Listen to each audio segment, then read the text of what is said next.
folks, good afternoon, good evening, good morning, wherever you're in the world. Welcome to Expanded Live. My name is Lionel Miranda, and with me today, we got Mr. Mark Polinsky, world famous as the Portuguese Polinskis. Yes. The Portuguese Polinskis. Well known Portuguese name. Polinsky. Now, why do we say that? Well, Mark's on Team Portugal, actually, for the Worlds. It's a really weird journey, actually. A little background for Mark, right? Yeah. Mark is involved competitively, locally, in the Worlds team for Canada. Yeah. In some shape, way, or form. Yeah, absolutely. Yeah, I mean, you do a whole bunch of scrimmages for the team, help them get better. And then he also acts as a dual agent for Team Portugal. Yeah. I'm Mr. Worldwide, okay? Mr. Worldwide. No, how the heck did you make it onto Team Portugal?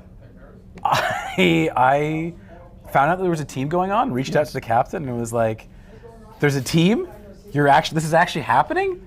And I said, "I have to. I just have to be a part of that team." Absolutely. No, why? Why? Why? Oh, because I'm half Portuguese on the other side. Yeah. There you go. Yeah. Twice I play removed. Warhammer. Okay, so that also contributed. But basically, my mom is Portuguese, so I am half Portuguese. Don't you see? I look super Portuguese. Super Portuguese. Super Portuguese. To be honest, on the continent, in the northern part of Portugal, they get more pasty. They get more pasty. The Southerners get a lot more Moroccan, as the case may be. Yeah, that's a little background history. Morocco or the Moroccan Empire, whatever the heck it was, dominated the southern parts of Portugal, or the Iberian Peninsula, actually. Yeah. And they had a great time with the locals, and that's why you get a little bit more olive-skinned. Further south. Totally. That could be the more polar south. I think that's it. Yeah, the Polish came in, and it's basically. That could be the polar look south. like this. In any case, Mark plays an enormous amount of Age of Sigmar. Plays a ton in real world as well as digitally, and I mean a lot digitally. I'm just kind of getting myself introduced to TTS. I'm an old man, and I gotta say I resisted for as long as I could. But if you're going to be playing on the international stage, unfortunately, you just have to learn TTS. And it is a completely, entirely different way of playing Warhammer, and a skill into itself. For sure. But in any case, there was my little rant. The important thing is, my man plays a lot of Warhammer, and one of his favorite armies is Idoneth Deepkin. I want to give a shout out to Gaio, who's on our Wheels of Steel today. And if you could kind of close in on my friend's beautiful Idoneth Deepkin army. You have more than this. Way more, yeah. I got a lot. How many points do you think you have of Idoneth? Yeah. Probably in and around like 6,000 points. 6,000 points of Idoneth? Yeah, that sounds about right. I mean, you've been playing it since 2nd edition? Yeah, basically. Because you weren't really playing in the 1st edition of the game, I don't think. No, I got it in the 2nd edition, and I started with obviously Stormcast, just bought it on the cheap, didn't enjoy painting them. Then I saw that this collection came out, and I wasn't a huge fan of the Thralls and the Reavers, but I fell in love with the Edelot model and all of the eels, and just started collecting more and more and more, and I loved the sharks, and I was like, the turtle's amazing. Yeah, no, as a model range. As a model range, it's beautiful. Yeah. Yeah, incredibly interesting. The lore is really cool. So I was just like, I'm in, absolutely. Yeah, they got this concept of what the heck is a fish army doing fighting a land war. For those of you that don't or are new to Age of Sigmar, the Idoneth have what is referred to as the Aether Sea. Now, what the heck is the Aether Sea? Well, in the distant past, they were a race that were bred by a god named Teclis. In the story. And Teclis wanted to lift or get his elves back. Unfortunately, when he first created a race of elves, it didn't go so well. Yeah. Because some of them were stillborn or soulless. And they weren't quite the virtuous beings that Teclis was aiming for. He says, no, this is obviously an experiment that went wrong. I'm going to just wipe them out and start afresh. Now, from his godly state, from that, the fact that he views the rest of existence as ants, I guess that wasn't a big deal for him. Yeah. But the Idoneth took exception. We don't want to be wiped out. We don't want to be wiped out. We kind of want to live. So they scattered to the four winds, and by winds I mean into the oceans of the mortal realms. Yeah. Now every realm has got its own thing, but they all have oceans. And these guys said, we got to bury ourselves and hide. And the deepest, darkest places we could, and that was either underground or underneath waves. And they chose the waves. Now, they harness what is known as the Aether Sea. Either they created this magic to survive the crushing depths of the oceans. And so they basically surround themselves with bubbles. And they created cities underneath the waves. And that's how they exist underneath the waves, Aether Sea. But the Aether Sea operates in a very different way when they leave the water. When they leave the water, things get super, super cool and horrifying. So to exist, they act like vampires. They actually have to harvest souls from other races to continue their existence. So these guys aren't exactly what you would call a good guy army. Yeah. It's like, kind of like war crimes out of necessity is basically what they're doing. Basically, we don't want to do this, but it's either me or you, and it's going to be you. Yeah, it's going to be you. So how does the Aether Sea manifest outside of the water? Well, that bubble of the Aether Sea is what rolls in as a fog from the outside. So you see this fog rapidly progressing towards you, and then you get encapsulated. Have you ever seen the Mist movie? Yeah. Okay. It's like the Mist. So it's like the Mist, and if you have not seen it, Google it. But you're now in this fog, and everything seems really, really hazy. The further you only see shadows of the things that are moving through the mist in the background, and when you're in it, it casts a world illusion or a very pocket illusion of like you're under the water. Basically, yes. Yeah. In any case, these creatures, all the sea creatures, can now move through this Aether Sea, and that's what you see as you're battling them. You're battling in this fog, and all you see is these shadowy shapes come at you, and then these terrifying creatures come out of this fog to eat you. Basically, yeah, and then harvest your soul. Yeah, and guys with no eyes. That's scary. That's terrifying, yeah. Yeah, that is scary. So that is really the background of the army, and I tried to abbreviate it, and I kind of waxed on a little bit too long. But narrative in the game adds a lot to an army, and it is why it makes Idoneth so super cool. Oh yeah, I think so too. It's a huge part of what makes this army interesting. Yeah, knowing that the fact that these guys are coming out of fog banks explains why there's sea creatures, at the same time adds this atmosphere of scariness to it. Okay, so that's them in a very, very brief nutshell. Let me reference the phone and make sure that I got it, because I always forget to do stuff. Well, we talked about you, so let's talk about these battle traits. Yeah. Before we get into the battle traits, let's talk about the season. Okay. Because I think that's also super important. Yeah. When talking about the army as a whole. So first off, what do you think about the season of 2025-2026 in general? It's interesting. The battle plans are diverse and very complex and fun. They all have something interesting to build into. Tactics are, depending on army, easier or harder. That's kind of still been a thing. And depending on how you build, I think people are still trying to figure that out. But overall, the season feels fun, I would say. And isn't the most balanced? No, but it's pretty good. It's getting there. There's things that need to change. There's things that need to happen.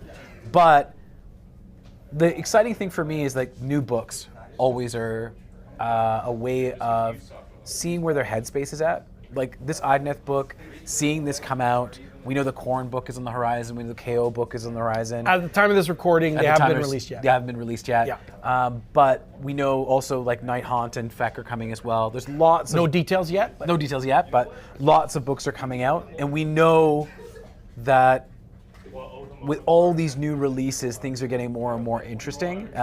And that's allowed for certain armies like this one to change how it mechanically works. Right. Which is really great. As an opportunity, like this book has made this army vastly different from, not vastly, sorry, I should say just different, played differently than how it used to. It's opened up new builds, it's created a lot more exploration and fun, considering how small the range is for a very long time. Yeah, pretty tight. Yeah, it was pretty tight. Like Still is. Still is. Yeah. You don't have a lot of different units. You have a couple, but what you can do with them and how you can build is all going to be part of player expression, and it's going to be really fun. Yeah, there's definitely more builds. But before we get into that, this season, I gotta say, out of all the editions of AOS, this by far has been probably my least favorite. 4th edition has been kind of rough for me. It has not been my favorite edition. I have never looked forward to a newer edition than I have in this edition. Sorry, folks, a little negative there, but there is positive. I promise. I'm trying to be positive, okay? Yeah. No, well, I'm not trying. I really truly believe that the new GHB, the new season, is a positive. Yeah. It is a positive. The fact that there was this enormous amount of effort put into the actual season and all the ways to play and all the missions, and the fact that people still haven't necessarily solved it, I think speaks to a really cool amount of effort and design. Yeah. So good is good, bad is bad. Yeah. I think the GHB is good. Yeah. I'm feeling it. I appreciate the effort of it. Is the addition, do I want more changes? Yes, I do. I do want more changes. I think we're all looking at it now and going, can we see where the problems are starting to come in? Yeah. We need these things changed. Yeah. I think that's the biggest feeling from a lot of people, and even with myself, playing other armies that right now are very much overtuned. Like, yes. Yeah, I play some other armies, and some of the other armies I play, like, definitely is overpowered and needs to be reined in. And then there's certain armies. Daughters of Cain. Yeah. Okay. Thank you. Yeah. I I didn't want to just talk Daughters of Cain. Daughters of Cain. As the time of this video, is the Scourge of Iran version of Daughters of Cain was some designer's wet dream. Yeah. That he was just allowed to just go, do whatever you want. And it was like there was no restrictions. We're gonna take whatever weaknesses you have, and we're gonna eliminate them. That's great. That was great. That was great. That was great. And it's caused a lot of grief for other people, and I get it, 100%. having been the person who caused that grief. Balance is always gonna be an issue in every miniature game. Yeah. And right now, that's one of the armies for sure that needs a bit of a balance here. A bit of a balance. But the new GHB season has a lot of it. A lot of the things you would love are very good in the game. Idoneth are very good at. Yes. So what I'm trying to say is, if movement is something that is always paramount, always key in this season of missions or battle plans, it still is. Yep. This army is still very good at that. Yes. So I think going into new season, I think Idoneth are in a really good spot. Yeah, I'd say so. Yeah, especially with all the play styles. Yeah. I think they're in a really, really good spot. So I appreciate it. I appreciate the effort. Continue doing so. I think this season is good. I'm going to say that. Now, you see some trepidation, but that's because I play Destruction. Which, by the way, both enormous GTs. You know what the thing is? When they started giving all that love to... okay, we're going to sidetrack for a little bit. When they gave all that enough to Cruel Boys, I was just like, whoa, we're going to stop now. We're going to stop with the love. You fixed them enough already. We could just stop now. And that was early. And now they're actually a bit of a... has they really called them a problem?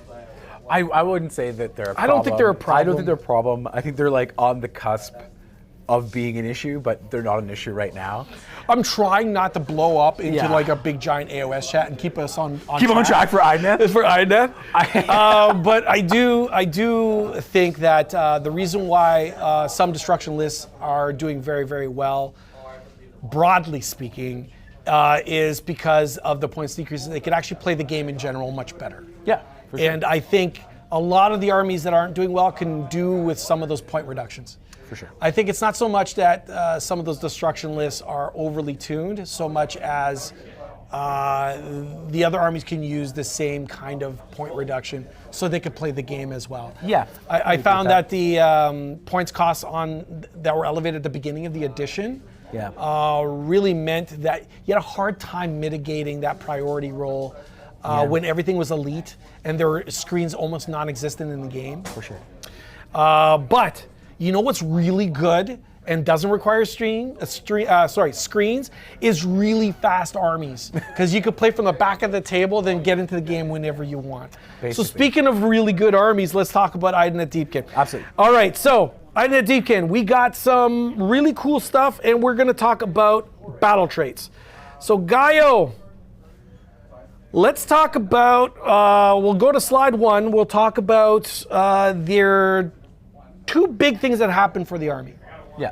I'm going to get covered now, and then you're going to get featured. So I'm going to be a disembodied voice potentially as we talk about this. But we're going to talk about their battle traits, and specifically we're going to start off with the Tides of the Sea. Now, your battle trait got split. It used to be tides that broke from 1 through 5. Yes. But now you have 2 different paths. Yeah. And you have the Tide of the Sea and Tide of the Storm. We're going to talk about Tide of the Sea first. And this first one sounds like a spectacular one to start the game with. It's the same. It feels this is the same first 3 battle rounds that you had in the old table of battle traits. So it's the exact same steps that you would take. So if you're used to playing Idoneth, if you've played Idoneth, you have this army already. This plays the exact same way. It feels very, very similar to what you were playing before. Right. With one change, one significant change we'll talk about. So we'll talk about it right now. This is, you can only declare this if you haven't declared another, sorry, I'll read it. You can only use this ability if you did not use it in the previous battle round, and you have not used another title ability. Long story short, you have to take these tides in order. Correct. And you can't go back. That's actually not true. Unless you change paths or tides. I'll explain that in a second. So let's assume you're going to start the game in this specific tide. And the reason why I say that is because the bonus for this one is so good. Or I should say the debuff for this one is so good. The effect. For the rest of the battle round, subtract 1 from hit rolls for attacks that target friendly Idoneth Deepkin units that did not use any of the charge abilities in the same turn. So what does that mean? It means you can start the game being -1 to hit, and if the guy is an Alpha Strike army, he's -1 to hit. Yeah. Because you obviously haven't used the charge ability. Yeah. So it's a defensive buff for your army. It is. And it's quite strong. And most of the time, I think you start on this side, or do you see an opportunity to start on the other side? I do see an opportunity to start on the other side. Okay. But we'll go through. I think we'll go through, yeah. each one, and then I'll talk about some of the nuances here, because there are some cool nuances that you can try. All right, let's go to slide 2 then. We'll go to the Swift Tide. The declaration of it's the same as the first one, as long as you haven't used it before, blah, blah, blah. We now go into round 2. So if you start round 1 with the Concealing Tide, you could then go round 2, you could start off with the Swift Tide. Now, what does the Swift Tide do? For the rest of the battle round, friendly Idoneth Deepkin models can use run, shoot, and still charge. Pretty darn good. Yeah. So you could run, still charge. Let's touch upon the stats of some of these eels. They move 14 inches, right? Yep. You could auto run for a CP, move 20 inches, and still charge. Absolutely. That's basically a teleport. Basically, it's anywhere on the board you're flying to. Yeah, I mean, if those units are centrally located, when you split the table, that's 30 inches to one side, 30 inches to the other, and it's not really even that, because the unit spills across that middle line. For sure. So really, it's more like 26, 24 inches to one side, 26, 24 inches to the other. Totally. Being able to then move 20 and then averages 7 inches on a charge. Very hard to stay away. That's Yeah. nearly impossible to stay away while still trying to play the game. Totally. Yeah. If you're not playing the game for 2 rounds, then I mean you've You're lost. stuffing yourself in the corner. You're stuffing in the corner. You've lost the game already. Cool. You're not contesting for any of the Objectives. primary. You're Yeah. not doing any of the secondaries. Really cool. Yeah. You could be in the corners. Yeah. You can sit there. It's okay. All right. So that's Swift Tide. You could take the third one. So Seize Embrace. It's very important. It says your hero phrase up at the top. So it's once per battle round. Your hero phase is very important to know that you can only declare this on your hero phase. Friendly Idoneth Deepkin units have strike first for the rest of the turn. Now, strike first for your whole army is incredibly good. We're not going to downplay that. That's a really, really strong ability. The Big fact that they adjustment, kept though. it, but big adjustment from what it was before. Before, it was the entire battle round. So it meant that you went into turn 2 to prio, to turn 3 prio, not really caring if you won that prio or not, because you knew your opponent can't engage you, and now with this change, they can. They have no problem engaging you. They now have to be kind of cautious at the fact that if it ends up your turn and you haven't declared a title ability, they probably are guessing, okay, he's going to go for fight first here. So I mean, it's such a powerful. If you're already on that Yes. path, it's hard to say no to it's your whole hard to army. say no to whole army being fight Strike first on your turn. Absolutely. Yeah. Very, very hard to not say. Yeah. Let's go. But big difference. Big Huge. tempo difference from before. Yes. Because you used to hide, bury yourself either in a forest or around you're always around your turtle, to be fair. Yes. If you're bringing a turtle, In you're a around your bunker, turtle. in a Yeah. bunker, in a forest, if you're able to save it in back line, so back edge of your board on the first round. And then second round was ideally you would have decide priority, give it to your opponent. Totally. Because again, continue being bunkered. And then on the bottom of round 2, you used to burst out. Because why? Because you knew next turn was go turn. So actually, go turn was round 2. Was round 2. You would knowing dive you're in, safe. Yeah. diving into in, round 3. For all sure. your bonuses, all your damage bonuses for charging, Yeah. unlocking all your extra damage, and then you would be like, who cares what happens around 3? Who cares who has priority? Because it's always my turn. Because Yeah. I would always be first. Now you can't be like that. Correct. Yes. Yeah. Yeah. Now you have to make more challenging choices. Yeah. And it's more interesting choices. I shouldn't say challenging. I think it's. We'll talk about some more of the nuances. I want to go through all the tables of Yes, both, and we then will. we'll go into like how you can really play with this and manipulate tides. And do some Okay, cool so things. let's go to slide 4, Gaio. Now we enter the Tides of the Storm. Now the Tides of the Storm are the new bit. And the new bit is very, very cool. So we'll start off with Unpredictable Tide. And what's the effect of this? Remove the target. So you first have to pick a friendly Idoneth Deepkin unit. All right. Remove the target from the battlefield. Set it up again. Wholly within 7 inches of the battlefield edge, 9 inches from an enemy unit.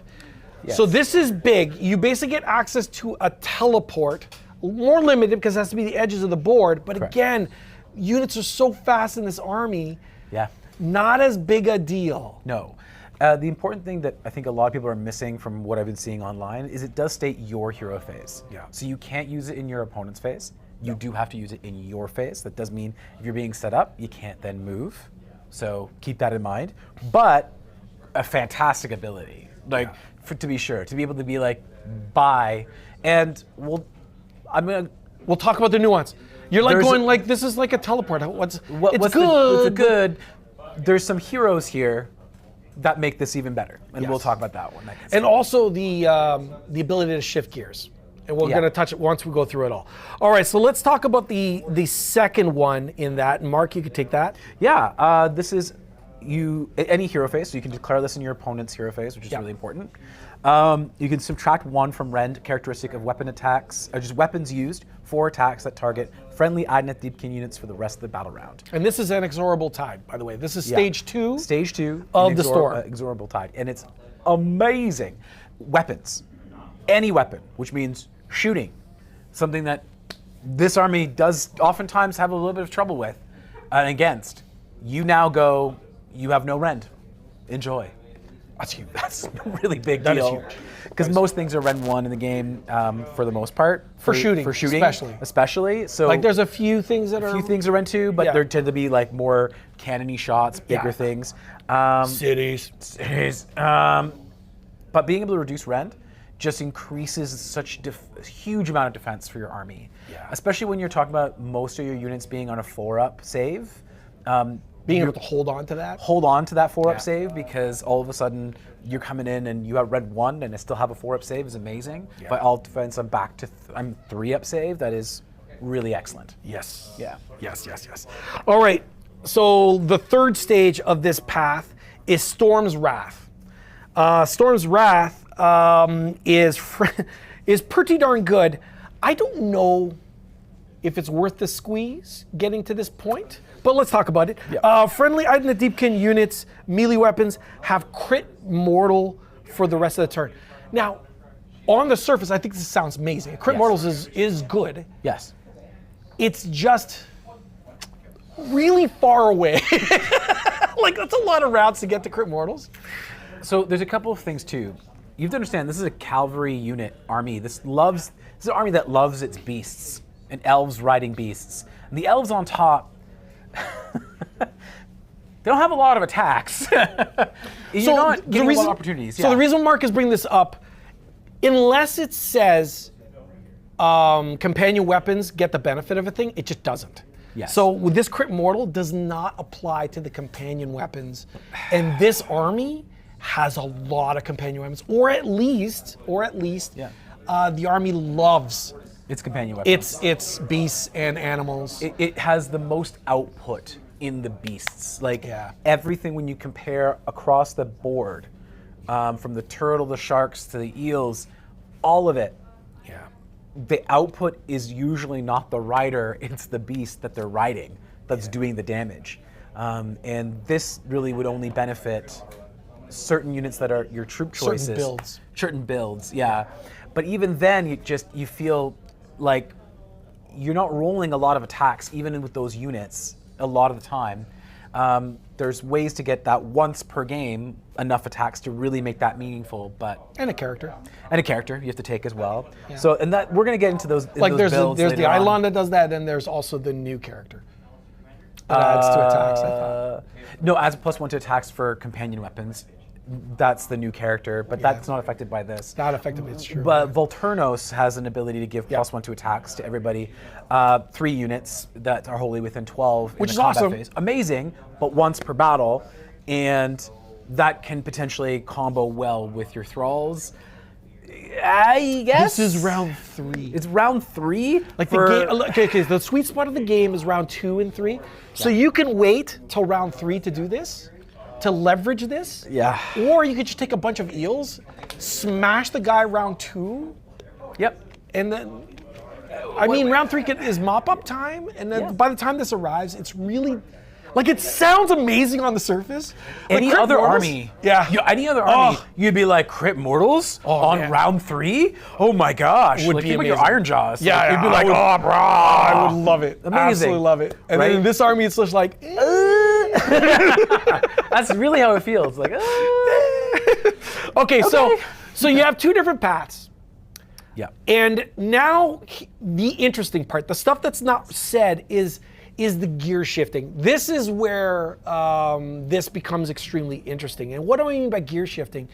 Every time you could start your turn, you have an opportunity to change paths, yes, change the storm. This is where you could skill express quite a bit. yes. All right, Mark. Yeah, so Let's do it. Let's do it. So this is where the cool thing is, and there's something to note here that's not in the designer notes, and it's not in any of the war scrolls. That is not talked about here, and we don't know if this is going to get a change or FAQ, but that they're going to clarify this. But as it is right now, rules as written, I hope it stays that way. I hope it stays that way. There's something really cool you can do. You can pick the same tide of sea, for example. Do Concealing Tide turn 1. So Concealing Tide, -1 to hit. -1 to hit. Then you can go for your run and charge on turn 2, right? Like you normally would. Well, the natural progression would be, you think, okay, I only have 2 options.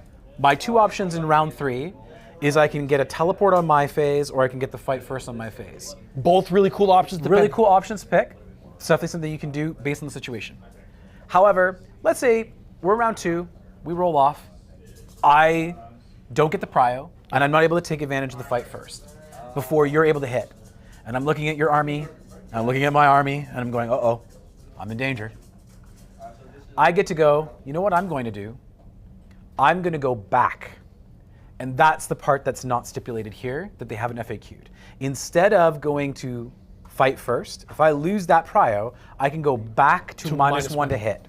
So I go from -1 to hit, run and charge, -1 to hit. And the ability to be able to gear shift down is incredibly strong with the combination here. And that's where the nuance will be. Strong and cool. And cool. And it's like, and it's interesting what you're able to do. Yeah. It's the gear shifting that you'll see, and that's where it's going to get interesting. So one path that I think is going to be really, really strong is actually starting in Tides of Storm. You start very far back. You have the teleport, but you don't use it because you don't need it. And you set yourself up for turn 2 to be the -1 to rend. So you set yourself in a way that you know your opponent's going to engage you on turn 2. And So, now, well, just to follow, Yeah. it's not -1 to rend, it's -1 to their rend. to their end. To their rend. Yeah. Subtract 1 from rend. So being of their more weapons. defensive going into round 2. Yeah. So it allows you, and if you're going second, which most of the time you are, this is a 2-drop army generally, you're going to be going second in battle round. You're going to give your opponent first. You're going to go for the teleport. You're just going to move stuff up into ranges and threaten a little bit. And then immediately on turn 2, you're going to go, I'm going to take away 1 rend from all of your weapons, your shooting, your combat. Then in turn 3, instead of going for the crit mortals, which we talked about is you go back to Concealing Tide. You switch tides to Tides of the Sea.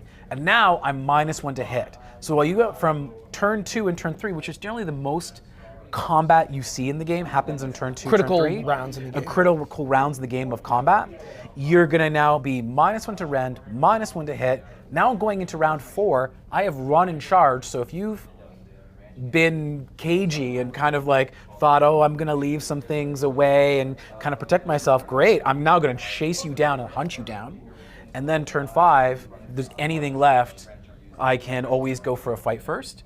Or if there's an objective that you've now left off of because you had to come and fight me and address things, great, no problem. I'm going to use Unpredictable Tides. Gear shift from that. Teleport to the next. To back to Tides of Storm, and now teleport over to that objective that you've abandoned. Gosh, I hope you guys followed. It's a lot of It's a lot of transferring. It's just the ability to feel like you can answer. Yes. It really feels like a race car. Yeah. Like you just pop in the clutch, gearing down when you're going around a corner. Absolutely. Oh, I'm not going. I'm going to gear down. I'm going to go for reducing your rend, or I'm going to go down for a -1 to hit. I'm taking advantage. I'm in a straightaway. I'm going to gear up now and slam into, go hopefully strike first, or go into the second stage of the storm and reduce your rend. Yeah. While I'm diving in, because I'm committing into combat. Because I'm going into combat, I'm going to reduce your rend so I don't get cracked back as hard. Totally. And it's a very, very cool Yes. modification. And bravo to the design team for this not to be a cut and paste. Yeah, it's cool having 3 options, right? And I think that's the best part, is that each time you go up on a tide, you have 3 different paths you can take. You can go up, you can go down, you can go Over. jump over, and that feels incredible. Yeah. It's so interesting to be able to do those 3 different abilities, Yeah. and that you have the choice of declaring it. For some of these, any hero phase, and for some of them, only your hero phase. So you have to kind of plan ahead of time, going, okay, I know I'm going to go for Unpredictable Tide, so I gotta not declare a tide this on your turn. I gotta wait for my turn and then declare it. Or I'm going, I need to be defensive and declare the defensive buff on any. It's just really a cool strong opportunity for skill expression. Yep, see. And that's what I love And about judgment and piloting. Yes. And it's just a really well done. And I'll take a moment that this book, this is one of the reasons why I really like the book, is Yes. it is not a cut and paste from the previous. And more than just paying lip service, some thought was, not some thought, a lot of thought was brought into it, was yeah. put into this section. And there was an attempt really to try and make sure, let's give them something interesting to play with. Not overpowered. I don't think so. Not overly strong, No. but interesting. Strong. But not oppressive. But not oppressive, interesting, engaging. Before, it was so predictable. Yeah. Each tide And oppressive. And oppressive, right? Yeah. And it didn't feel, people left games with playing against Idoneth sometimes and feeling really down because like, what was I supposed to do? Turn 3, they all fought first. Yeah, right? well, yeah. Yeah. Because what it forced you to do when playing Idoneth is you had to commit everything. Alpha it, basically. You had to alpha in. And if you weren't an alpha army, you were like, Yeah. oh, what do I do now? Yeah. I guess you laid down, I laid down the rhythm, and then you laid down the beats. It's just like Yeah. you're just constantly just getting smashed Basically. with no options. Yes. Not only outmaneuvered on the table, but outmaneuvered by their mechanics because their whole entire army would be striking first. Yes. You had no initiative ever. Totally. And that was just a real blanket of oppression. Now, obviously, they weren't the #1 army even then. Yeah. But now, could you imagine what you had to be to like beat that constantly? Like it puts a game in a very unhealthy spot. Balance-wise as well, like it would be very hard to balance this army. Yeah. Because oftentimes it's like, okay, well, we can't give you too many resources, but we can't give you too few resources. How are we going to balance this? Yeah. Now, with this kind of battle trait, you can much more easily balance it. You don't have to pay points knowing that your entire army is going to be always striking first on turn 3. Yeah. You know that that's not going to be a thing. So I now can make much more, as a designer, critical decisions about what needs to be pointed to where. Yeah. No, I really super dig this. So faction battle traits, absolutely incredible. The other really cool thing, and we're about to get into it now, are the battle formations. This would be slide number 7, Gaio. We're going to talk about the Namardi Core. And, let me just chat about it right now. We're not going to go through the color commentary. The effect. Namardi Core, this is a passive ability. You can reroll run rolls and charge rolls for friendly Namardi units while wholly within friendly Achelian units. So what does this actually mean? As long as your Namardi are relatively close to eels, your guy riding a seahorse, I think the Achelian keyword's on the turtle as well.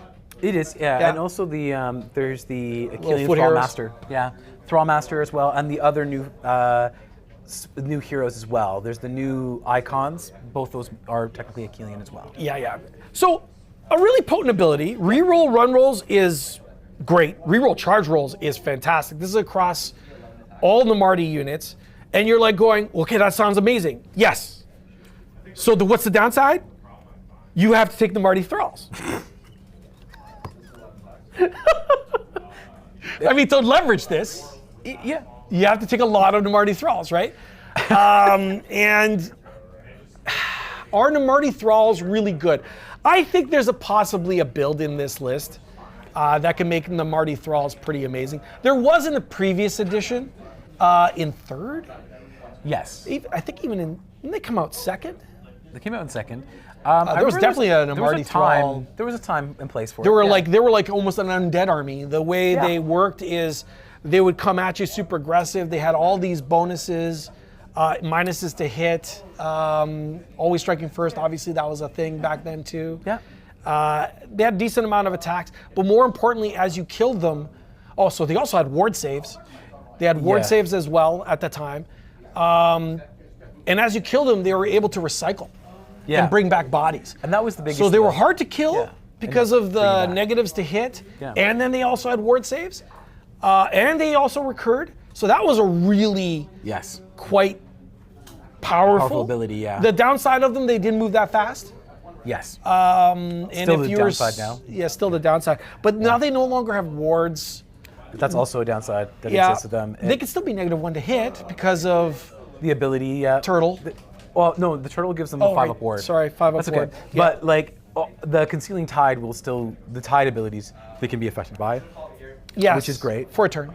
For a turn. And Reavers, I think, are still excellent, if not a little bit overcosted now. They raised their points by 10. So Reavers are the guys with the bows. With the bows. But we'll chat more about that when we look at those war scrolls. I mean, the biggest thing is that you get more mobility options with Namardi Corp now. There's interesting things you might be able to do with it. Yeah. I don't have much faith in it personally, but Well, the reason why he's saying that, to be Yeah. honest, we just talked about the gearbox that is the battle traits. yeah, And you could have that gearbox attached to 14-inch movement eels and 12-inch supercar. Yeah, like Supercar, like, you know, like pick your supercar, Lamborghini, Ferrari, whatever. yeah, Bugatti, right? You Yeah. could have your Bugatti gear shifting and taking advantage of Yeah. having speed on demand. on demand. Or you could have it attached to your old Pinto, My Prius, my hybrid Prius. my Honda Fit, right? I could gear in with my Honda Fit. Ooh, I can execute this, and then I'll be able to like run in charge up to, which is not horrible. We're It's not laughing horrible. because they move 6 inches, right? They move 6. You could run in charge. That's 10. Oh no, run charge would be 6 12. plus. Oh, sorry, 12. plus yeah, 12. Give Yeah. me 12. But you know what 12 isn't? 20. Yeah, yeah. And that's what it's being compared to. That's the like moving 12 running charge like They're pretty good with rerolls for a turn. for across multiple units. bad. That's not bad. The problem is within the same book, you have the ability to pick this other stuff Yes. that hits very, very hard, moves very, very fast. And that is the problem, really, is that the Namardi are constantly being compared to like the Alpha Predators. And that's what do? They melee. But so do these guys, except Yeah. they melee faster. Yes. I get to determine, it's about determining engagements, right? Yeah. I get to decide with eels when I'm going to hit you. Thralls are subject to my opponent gets to hit me before I get to hit them in a lot of cases. Yeah. There are ways, obviously, we'll talk about manipulation of that, but that's the biggest issue, I think, with Namardi. Do you want to take a look at the one that is the best one, I think, out of all three, all four of these? Well, we're going to look at it right now, which Yeah. is obviously Achillean Beastmasters. And Achillean Beastmasters are awesome because, Mark, They add 1 to hit rolls for combat attacks made with companion weapons by friendly Achillean units. So basically, everything in your army, if you're going with just Achillean, will be at +1 to hit. Enough said. Right? That is yeah, incredibly strong. it is amazing. Like, I was going to ask you the questions, like, do you think it's still good? yeah. It's so good that GW knew it was so good, they put 20 points for taking this battle formation. Right? Yes. So they clearly understand it is the best one out of all 4 of these by a long shot. And worth every penny. And worth every penny. This is where, like, Namardi Core and Ishran Council, we'll talk about Ishran Council next, but these could have used a redesign to make them a bit more interesting. More, yeah. Just give us more here. Yeah. Achillean Beastmasters is like, you gave us exactly what we needed to make this work constantly. And You took the good consistently. thing and made it even better. You made it even better, And now you the know. gulf between the options of either taking Namardi and all those beasts, It's just- which look already freaking cool, by the way. Yeah. Like a sweet looking army, and make it like I'm using my sweet looking toys that are already really Amazing. good. Yeah. And now I'm making them better. Yeah. Yeah. Sorry, Gaio, I know I jumped around. We're going to go in order now. Ishran Council. Okay, Ishran Council. Well, it's a passive ability. It adds 1 to the casting rolls and Ishran ritual rolls, and that's, I guess, the priests. Yes. And then the lure light rolls, which is where it kind of gets interesting, for friendly Ishran units while they're within combat ranges of any of these friendly Ishran units. Now, the lure roll is the whole regenerating lantern thing, isn't it? Yes. So, do you want to? We can actually show them all. We can actually do it? Yeah, Okay. yeah. So, this Gaio, is we're going to put a model on the.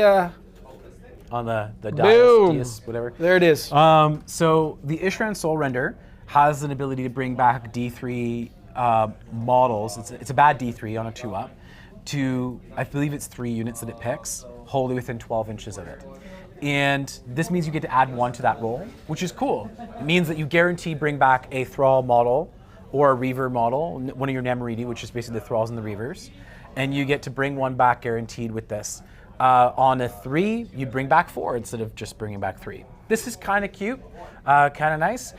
The problem is that these units on their own, we'll talk more about them, but that's where the things are lacking. And where the other abilities, I mean, add 1 to casting roll is obviously really good. Yep. You have really good casters. The other ability is from pull this guy off? Yeah, Alright, let's, from the Tidecaster. and that's the one that has the Tidecaster right there. the Ishran ritual roll, and that's a really strong ability. You basically This is the priest, by the way. caster, but Caster, technically also kind of has a prayer basically enough. ability built in. Yeah.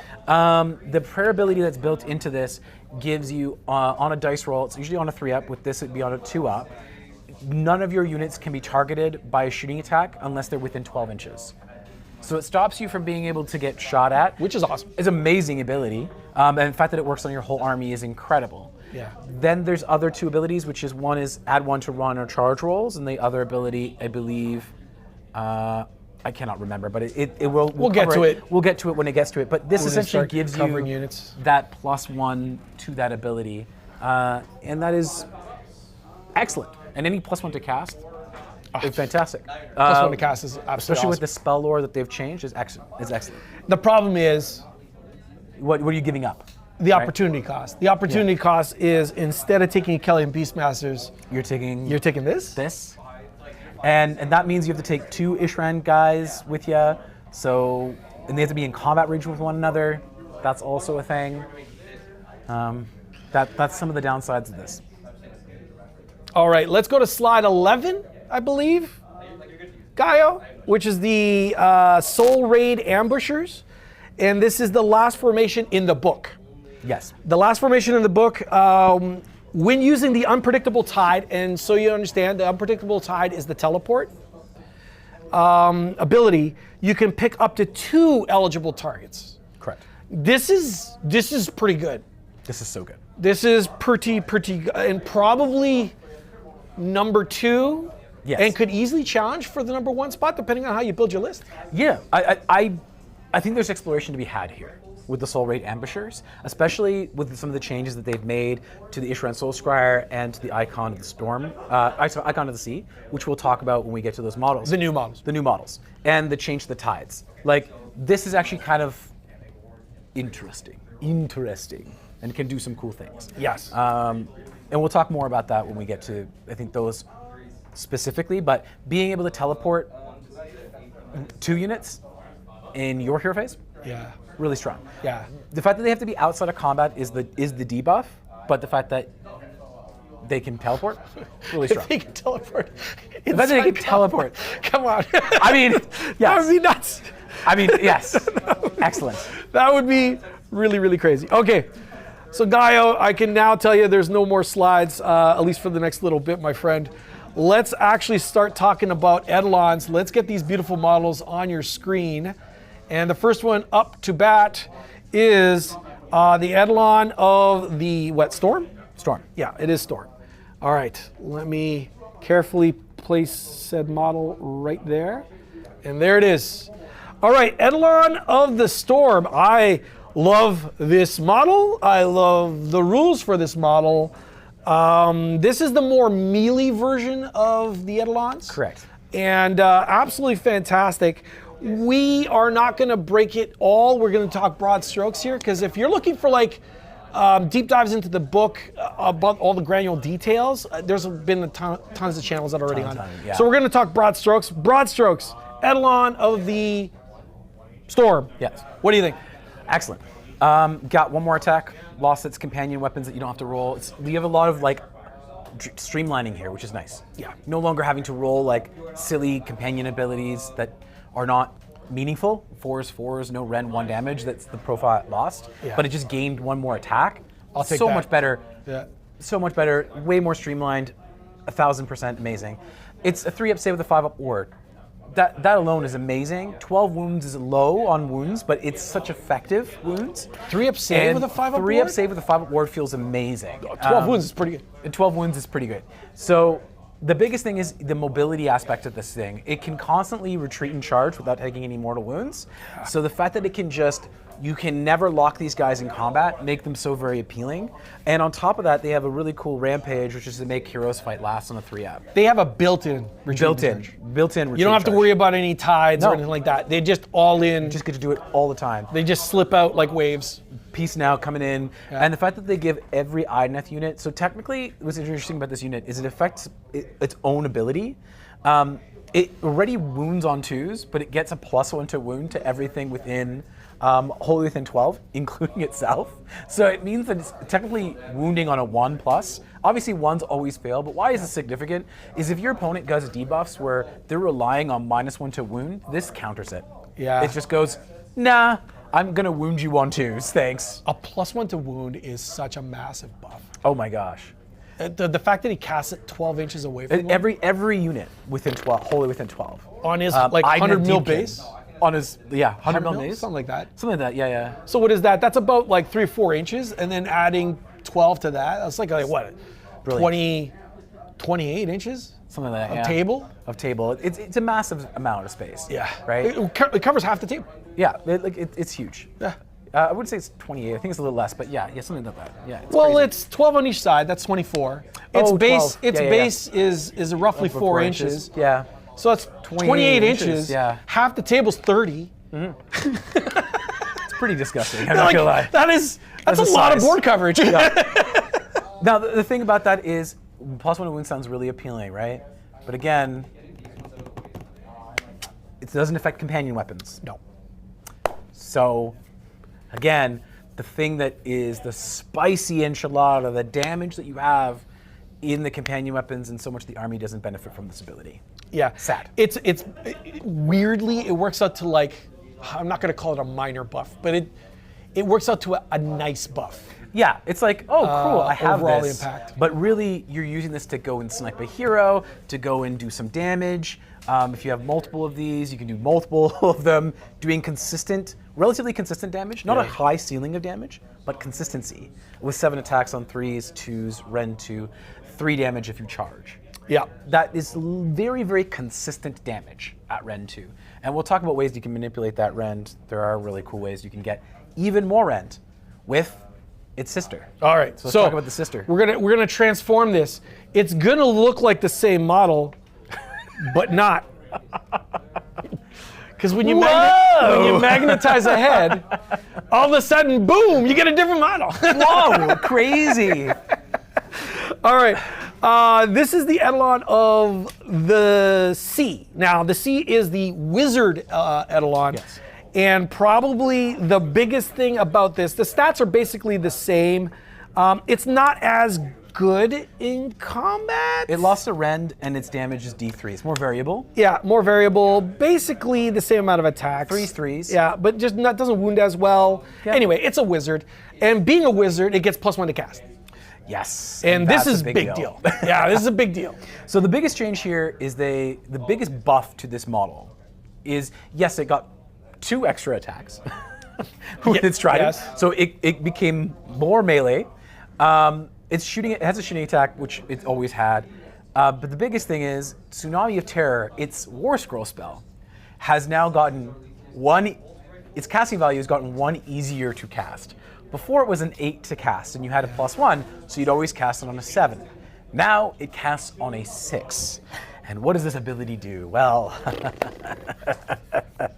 pick 3 different visible enemy units within 12 of this unit to be the target, then make a casting roll of 2d6. Subtract 1 from save rolls for combat attacks that target those units until the start of your next turn. Why is that so good? That's so good because it affects companion weapons.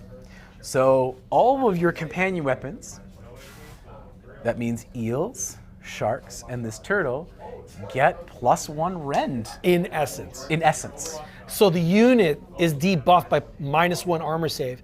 Anything that attacks them, it doesn't have to now stipulate companion, because it's not buffing. No. It's just that unit is debuffed. Anything that unit targets them, in essence, it hits harder. Like they're at -1 save. To 3 units. It's incredibly strong. It's amazing that they've made that easier to cast, because you get that cast off and you just know that's dead, and that's dead. I'm not gonna lie, I think this is probably the first thing in the book I looked at and I was like, this is a bit too much. No, I would tend to agree. This is making this an easier cast was not something that this model needed. It sure as heck didn't need to affect 3 units. I mean, it always did that. No, but not at less. But not at less, yeah. And the fact that it affects 3 units and now it's easier to cast is kind of nuts. By 1, that is a pretty insane change to make. Its other abilities are like cool. They're there, but biggest thing is it's a two-cast wizard with a +1 to cast. And with the changes to the spell lore, you now also have another spell that becomes very, very strong, very powerful. Huge tech piece when you combine it with the ability from Sharks. This is known as Counter Current. Cast on a 7, and you reduce This unit is that part you of the cast spell on. lore. This is part of the spell lore. Yeah. In the book, we In the didn't go book. over it, but It's part of the spell lore. Yeah. It's worth mentioning here with this unit. You pick a unit within 18 inches. That unit is half to their run, half to their charge. 18 inches. Visible enemy unit. So you have a huge control piece to be able to go, you thought you were going to go in? Great, I'm now going to counter cast this on a 7. And now that unit is half run, half charge. Good luck getting in. this is a 2-cast wizard. This is a We 2-cast didn't wizard. mention that. Yes. A 2-cast wizard at +1 to cast, and So some now you can amazing cast toolbox. that Yeah. to control a piece. If someone's planning on countercharging you, or instead of that countercharge, great, you can stop that from happening. There's so much utility there with that counter current spell lore change. And not to mention it can teleport itself. With Steeds of Tides hasn't changed.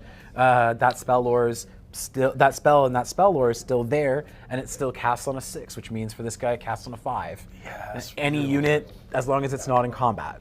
And And you could countercast that. you can countercast that to get something out of So range. anyone who has a bonus to cast, Yes. when you cast a spell on your opponent's turn, you pop that CP to do that, you're a -1 to. The fact you're able to cast that at par, basically, Yeah. on 6, is so good. after the guy declared a battle, not declared a battle, that's old school now, but Yeah. if you look at his path, and that path involves like killing a hero, Yeah. master the path or whatever, because there's a hero in danger, and you can just go whoop, Basically, you take your Edelot, you go bye, or know, a small hero. or a small hero that was in danger. Bye. Yeah. That unit's now gone. That bonus to cast is just Crazy good. It really messes with the math. It basically has a Really good. roar if you charge it. Roar is an old ability. I should explain. So roll a dice on a 3-up. Unit cannot use command abilities for the rest of the turn. So you can kind of use it defensively as well. Like it can be a frontline caster. Well, for sure. Why? it's defensive Because it's enough. still a 3+ save. 5-up It's still ward. 12 wounds with a 5-up ward. Yeah. So you can use this guy as a high fiver. You're gonna about to commit with your eels. You could go, you know what? I'm charging with my wizard as well. And you're like, really? Okay. And then he cracks that, and you can't all out defense. Well, it doesn't work if you charge them, but if they charge you. It's only when you charge. Oh, Yeah, yeah. okay, gotcha. It's only when you are charged, but you can set it up in such a way Gotcha. that you put him in front. Literally use him to body block. Yeah, but that's not as thank God, actually. Yes. Thank God. They didn't, it's not as strong as you think it is. No, no. Thank God it wasn't No. that. Thank God it wasn't that. The other thing is obviously ignoring control score, but this is a minor thing. You just ignore negative modifiers to your control score. Yeah. This is not an army that operates a lot of the time in control score anyways. It's not an army that like counts a lot on an objective, and generally it's pushing things off of an objective as opposed to sitting on objectives. Pushing nothing, smashing. Smashing it off. Smashing it off. Leave this objective is basically what they're saying a lot of the time. Yeah, fair enough. All right, so that is the Edelot. I will now grab this beautiful model, hand him over to you, sir. Thank you. And then we'll exchange.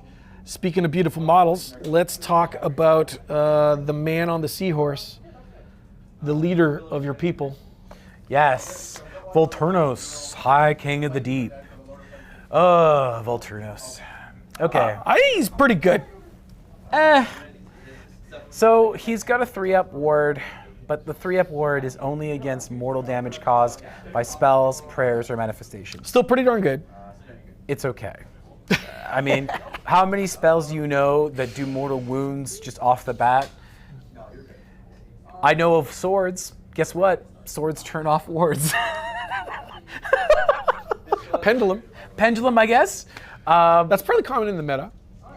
In that same- maybe Jaws. I mean, Jaws, anything that costs points, manifestation-wise, Manifestation-wise pretty much fell off. fell off. Yeah. Yeah. I honestly, that ability is so bad. It should be any damage caused by spells or prayers or manifestations. That means at least when the manifestation's attacking, you get a 3-up ward, but it's not. So you still have the vulnerability in combat, but at least Yeah. it would be.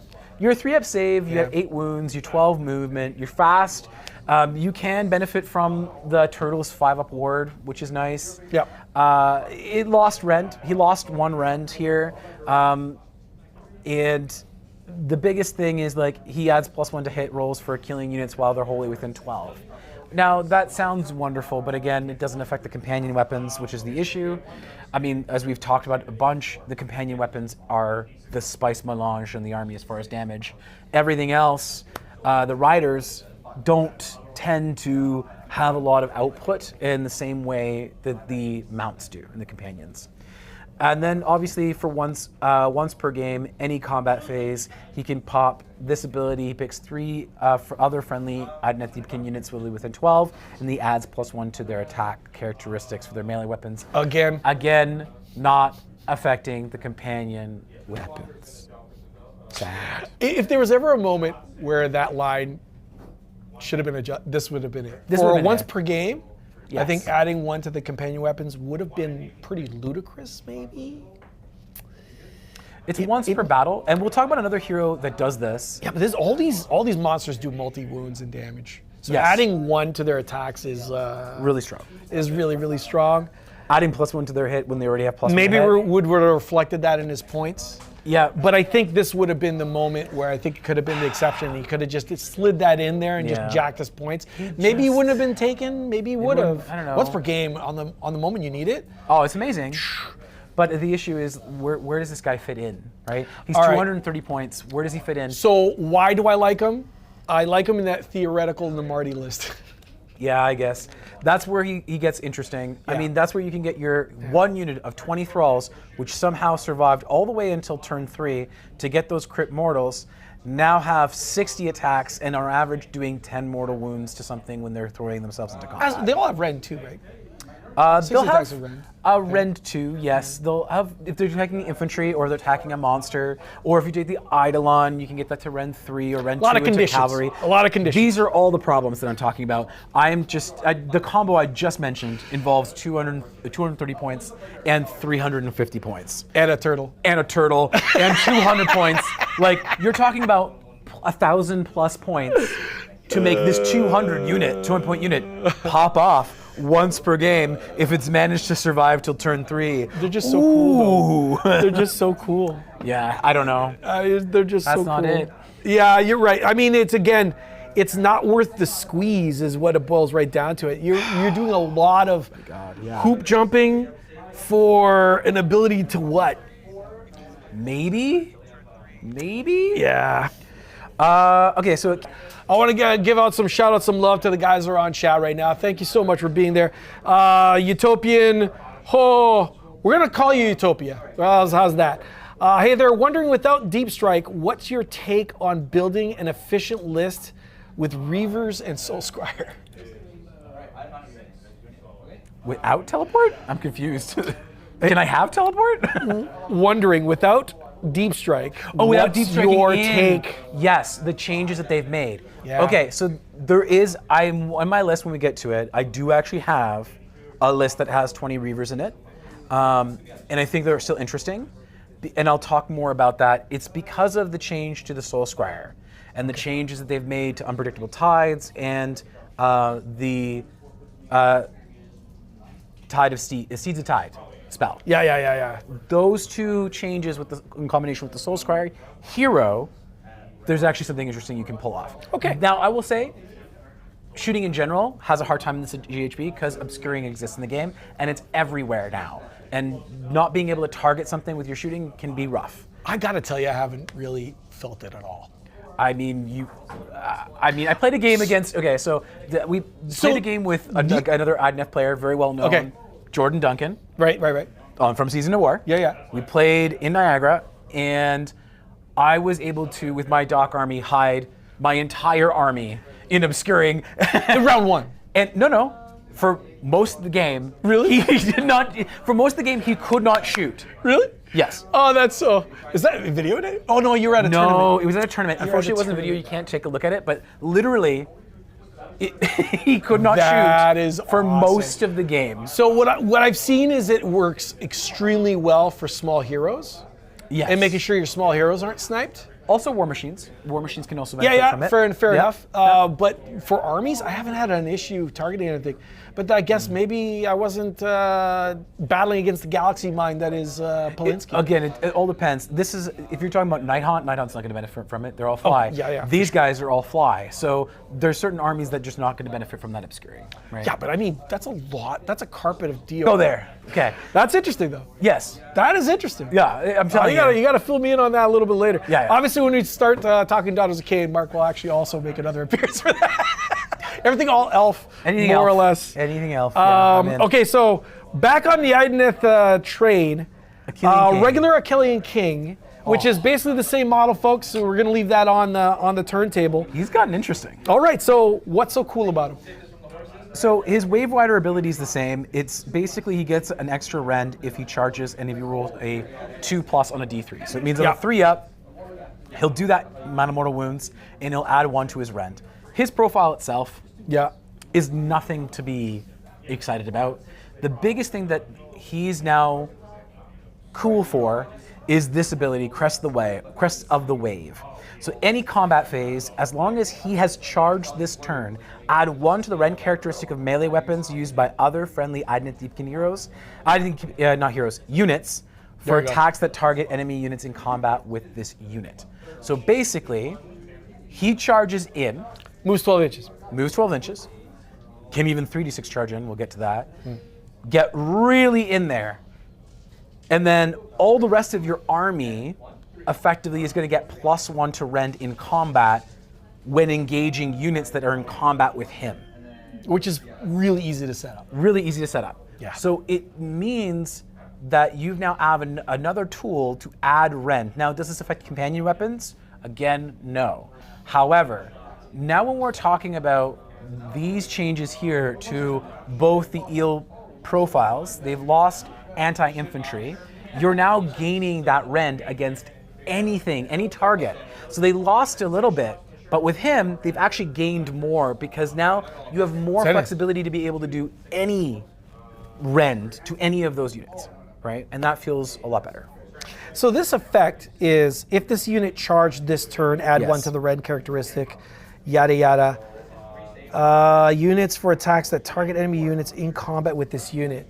The implications of that is obviously if it gets removed, it would lose that. Yes, so that's where this is the idea of you're using him for high tide spike, or you're sending a unit of eels in, you're sending him in, and you know that that unit's heavily armored. Maybe you're going against Blight Kings. So when Mark is talking about high tide spike, he's talking about when the army's striking first, your turn, you send in, you strike with everything. The opponent doesn't really have an opportunity to excise this model. Correct, Seize Embrace. So when you're using the Seize Embrace, that's when you want to throw him in there, or on the run charge turn when you have a couple of units that you know you're going to be able to go in with. Yeah. The cool thing is you don't necessarily have to throw him in super deep either. What you could always do is keep him beside a turtle, makes him a bit more defensive. He can benefit from the 5-up ward. So 3-up save with 7 wounds and a 5-up ward is not bad. And then you throw in the eels as well, and that all of those points into its target is probably going to lift it, especially now when you also add in that rend are definitely going to lift it. Yeah, I mean, right? yeah. It's like Rend 2. If you're taking the Edelot and you cast that spell, it's like extra done. It's Rend 3 on the rider's attacks. It's really, really strong. Again, like, we're not to harp on it, but I'm going to harp on it a bit. All this movement is happening at 12, 14 inches, potentially all running and charging. It is just an immense amount of movement, and that's what the Namardi build is really battling against. Yes. And that's, like, it just seems... Like, if I had to change this one surge forward, instead of giving you reroll runs and charges, just make it so all Namardi thralls can run and charge, or add plus to their movement. Just do something like that, and now that unit becomes at least a little bit more interesting than what it is I don't right know now. if it's still even... And remotely, I know. Like, it's being really able hard. to just run in charge with infantry, when I can run in charge with 14-inch moving... It's just not... It's a bit of a miss, but the Achillean King is not. The Achillean King is well worth taking. Cheaper than Voltronos, and honestly, way more toolboxy. Let us now talk about one of the coolest looking models in the game. The octopus known as Lotan and his sidekick. Yes. Oktar, despite what it says here, GW, I don't know this Meloch. I don't know Meloch. It's Meloch. It's Meloch. I don't know Meloch. I only know Oktar, and Oktar in my heart forever. Forever. Oktar.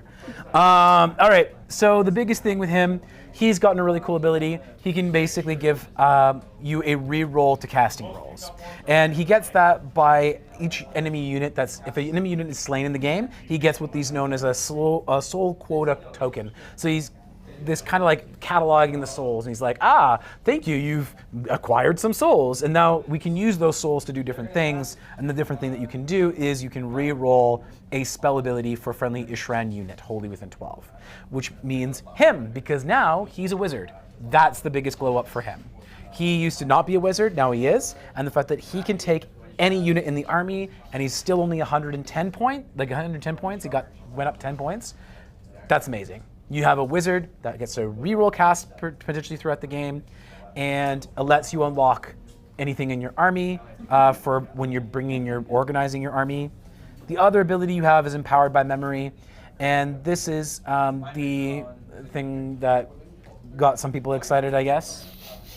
Not me. Not you. Not me.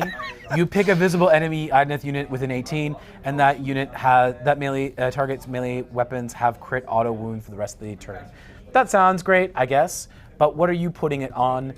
A unit of eels? Again, not affecting companion weapons? Yeah. Okay, cool. I get crit auto wounds on 13 attacks.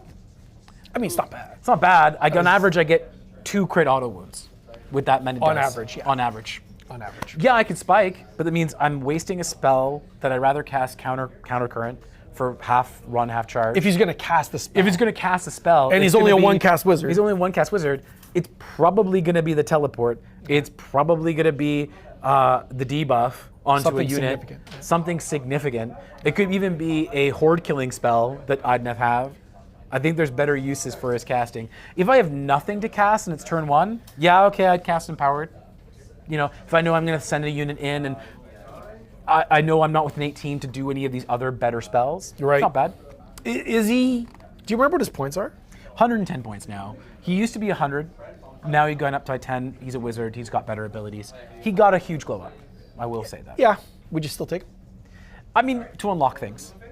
That's really what it is. 110 points to be able to unlock anything in my army is really good, and that's one of the misses in this book when we'll talk about the Tidecaster, because the Tidecaster and the Soul Scryer, they don't unlock everything in the army, and those are units that you would want to take a killing stuff with. One of the things about 4th edition Age of Sigmar is they've broken the army list down to regiments.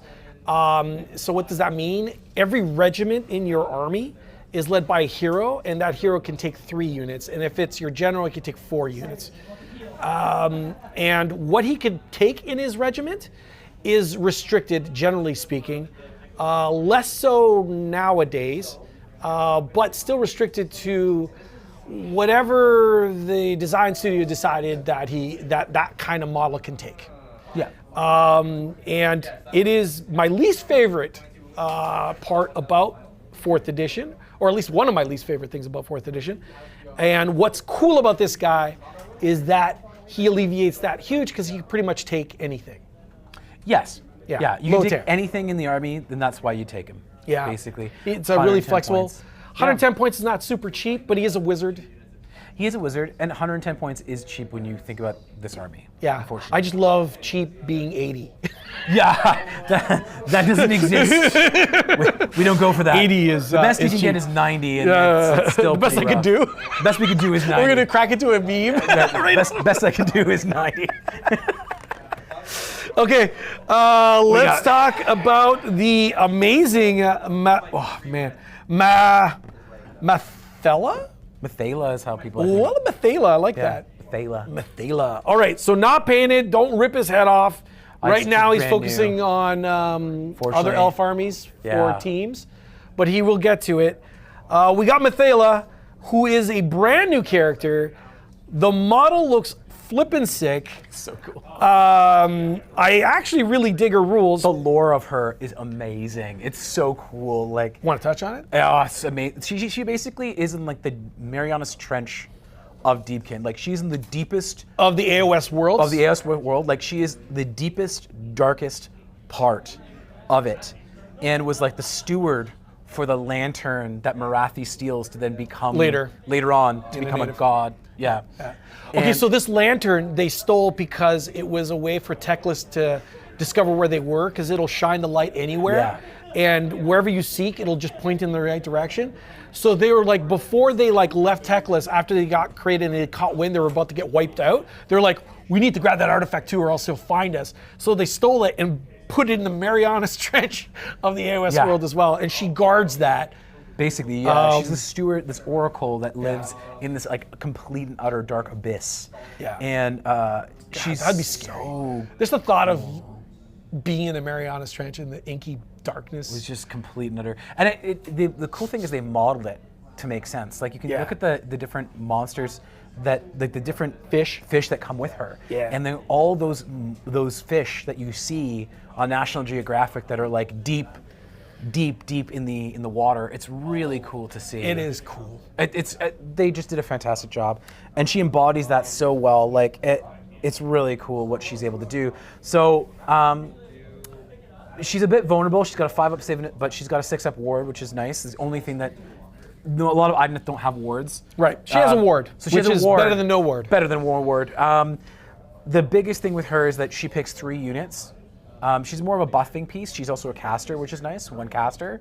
And she's more of a buffing piece. And what she does is she picks 3 companion weapons, any combat phase that are wholly within 12 of her. And then for the rest of the turn, you add 1 to their companion weapons. So this is where things get kind of nuts. If you're taking 18 eels, you're adding 18 attacks to each one of those reinforced units of 6. And that's really strong on weapons that do D3 damage. Because it's an aura. And because it's an aura. It's not a target unit, it's Yeah. just an aura around her. Well, no, it's pick 3. Okay, But still, yeah, basically it's an aura. it's an aura. I mean, like, Yeah, how many units of eels are you gonna have in a? I could have 24. No, yeah. You could. could. Don't do it. But it would probably be what, the turtle and 2 units of Probably 12? 2 units of 12 eels, yes. 2 units of 6. 2 units of 6, sorry, Yeah, yes. 2 units of 6 eels, and then So you're adding 1 to the turtle, and then 6 and 6 to each of those units. Yeah. Really strong. add 1 to each one of the profiles of the turtle. Profiles only has 1 profile. Oh, they don't have the fins, the No, no, mouth no. anymore. No, it's just 7 attacks. Or just 7 attacks. Just 7 attacks, crit Just 7 mortals, attacks, yeah. 3 damage So now each. he's got 8. Yeah, it's good. It's really slumming it. yeah, it's good. It's really good. It's good. Yeah. Again, this is another nail in the coffin for other builds, basically within. This is just one of the other things that you look at and you go, huh. Yeah, so I'm taking Achillean stuff, right? I'm not Yeah. taking the thralls. Yeah. This is just like, great, we've buffed that further.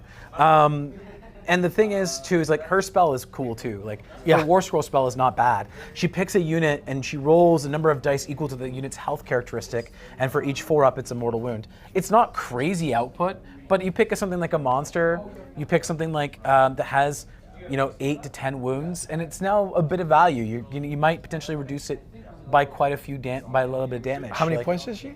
She's 160 points. 160 points. It's worth it just for the friggin' Yeah. any combat phase ability, and the fact that she's also a wizard. Yeah, for that. The shooting attack is not bad either. Yeah. It's 2s, 18 inches, 2s, 4s, Ren 1, D3 damage. I mean, that can pop off, and you'd be surprised, like, when an army that already exists in elite shooting, because you look at, like, what sharks do in their shooting profile, what turtle does, what the Edelot does. It doesn't seem like a lot of shooting, but it's a lot of high damage shots. Boy, is it. And like, reduced number, but a lot of high damage shots. So it can spike out of nowhere. You can like really clear things out of combat. You can go do that like couple wounds that you needed to do to a target to just finish it off. That's really, really quite No, strong. it's really, really good. Is a regiment flexible as well? She, I believe, is regiment flexible as well. She can't bring thralls, I don't think. She is. Sorry, she's Ishran. I might be wrong about that. I don't think she is actually flexible. All right, because she's Ishran based, which I don't think she is. I lied. She is flexible. Yeah. Yeah, she can Pretty take much anything she wants. Anything she wants with her. Yeah. So that's also another reason to take her. And depending on points and how you're building your list, you might not be able to fit her, and you might have to go with Lotan, and that's where the choices come into play.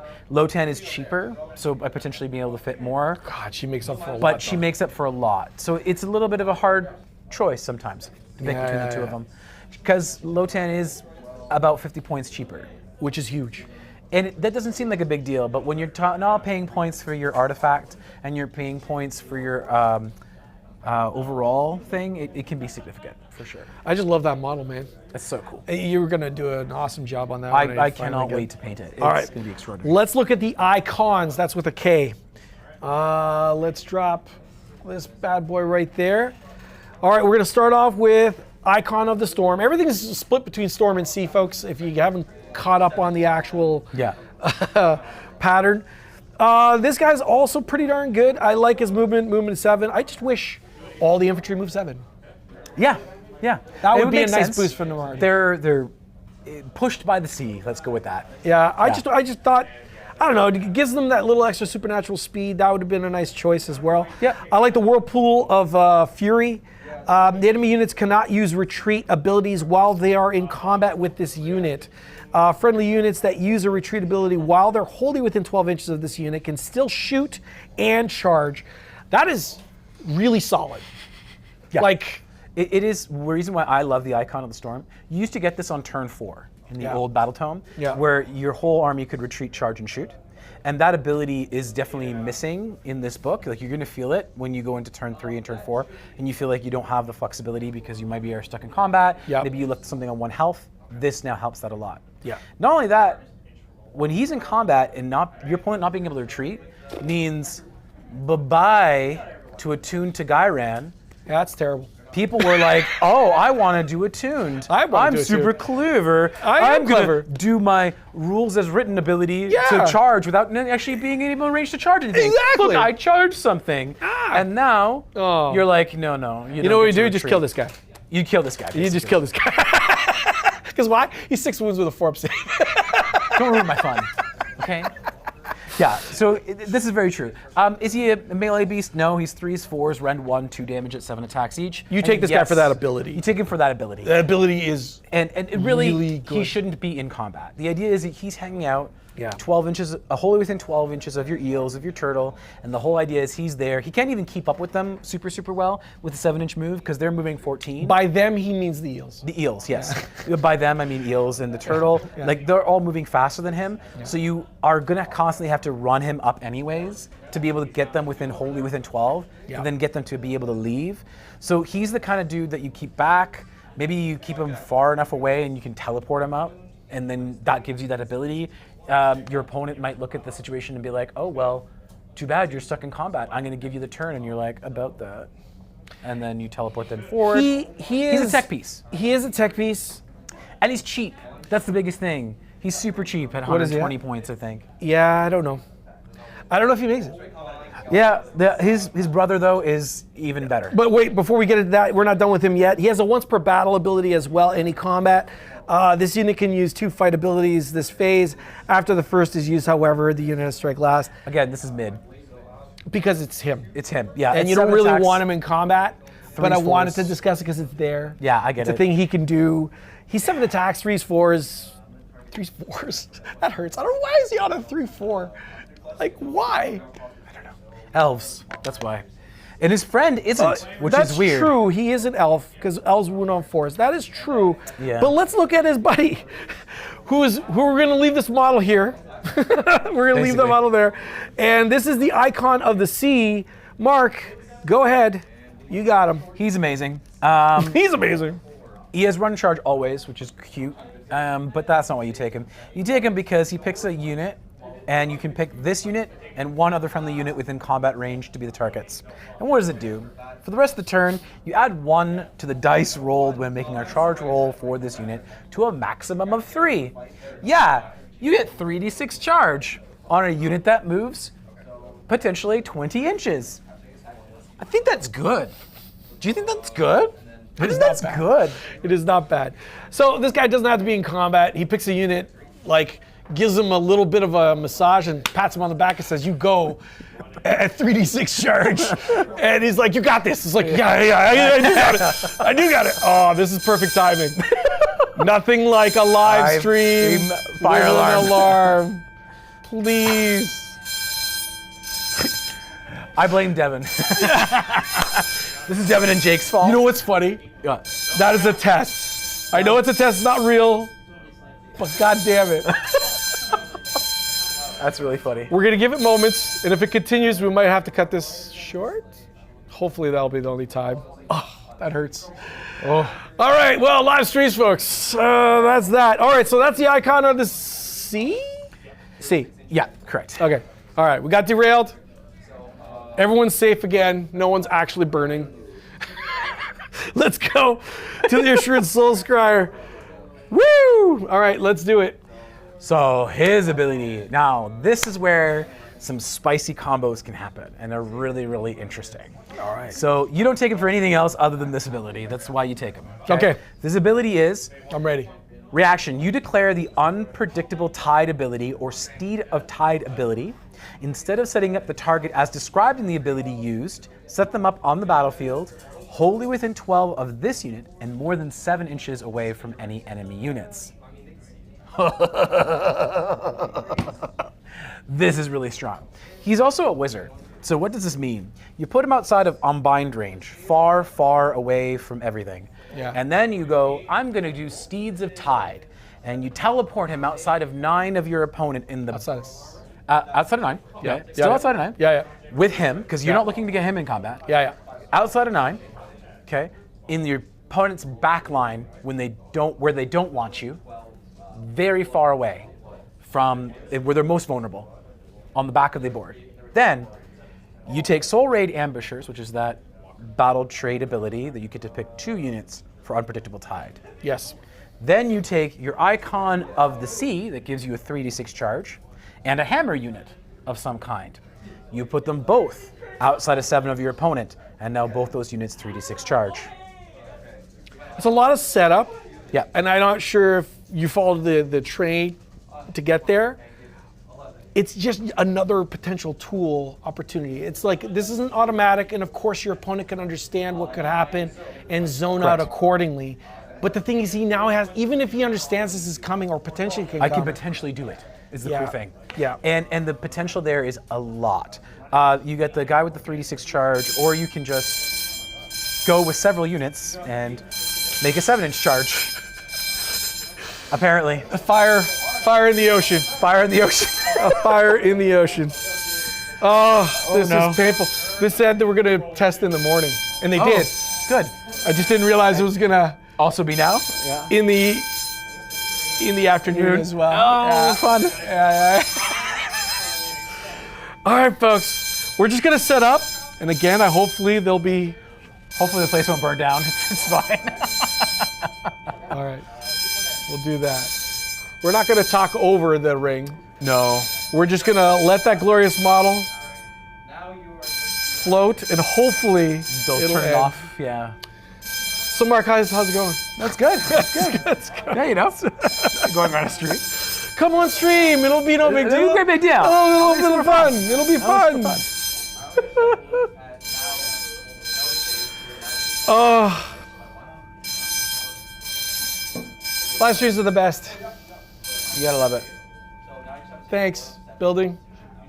All right. Oh, peace. Peace. Fantastic, yeah. Oh, we spoke too soon. Well, we're midway through this. We can't stop now. I know, we can't. We can't stop now. can't stop So now. maybe if it was early, I would have like rescheduled it. But Schedule it, but no. no, now in we it. just freaking go. You're just enjoying the ambiance. Yeah, there you go. All right, Ishran Soul Render.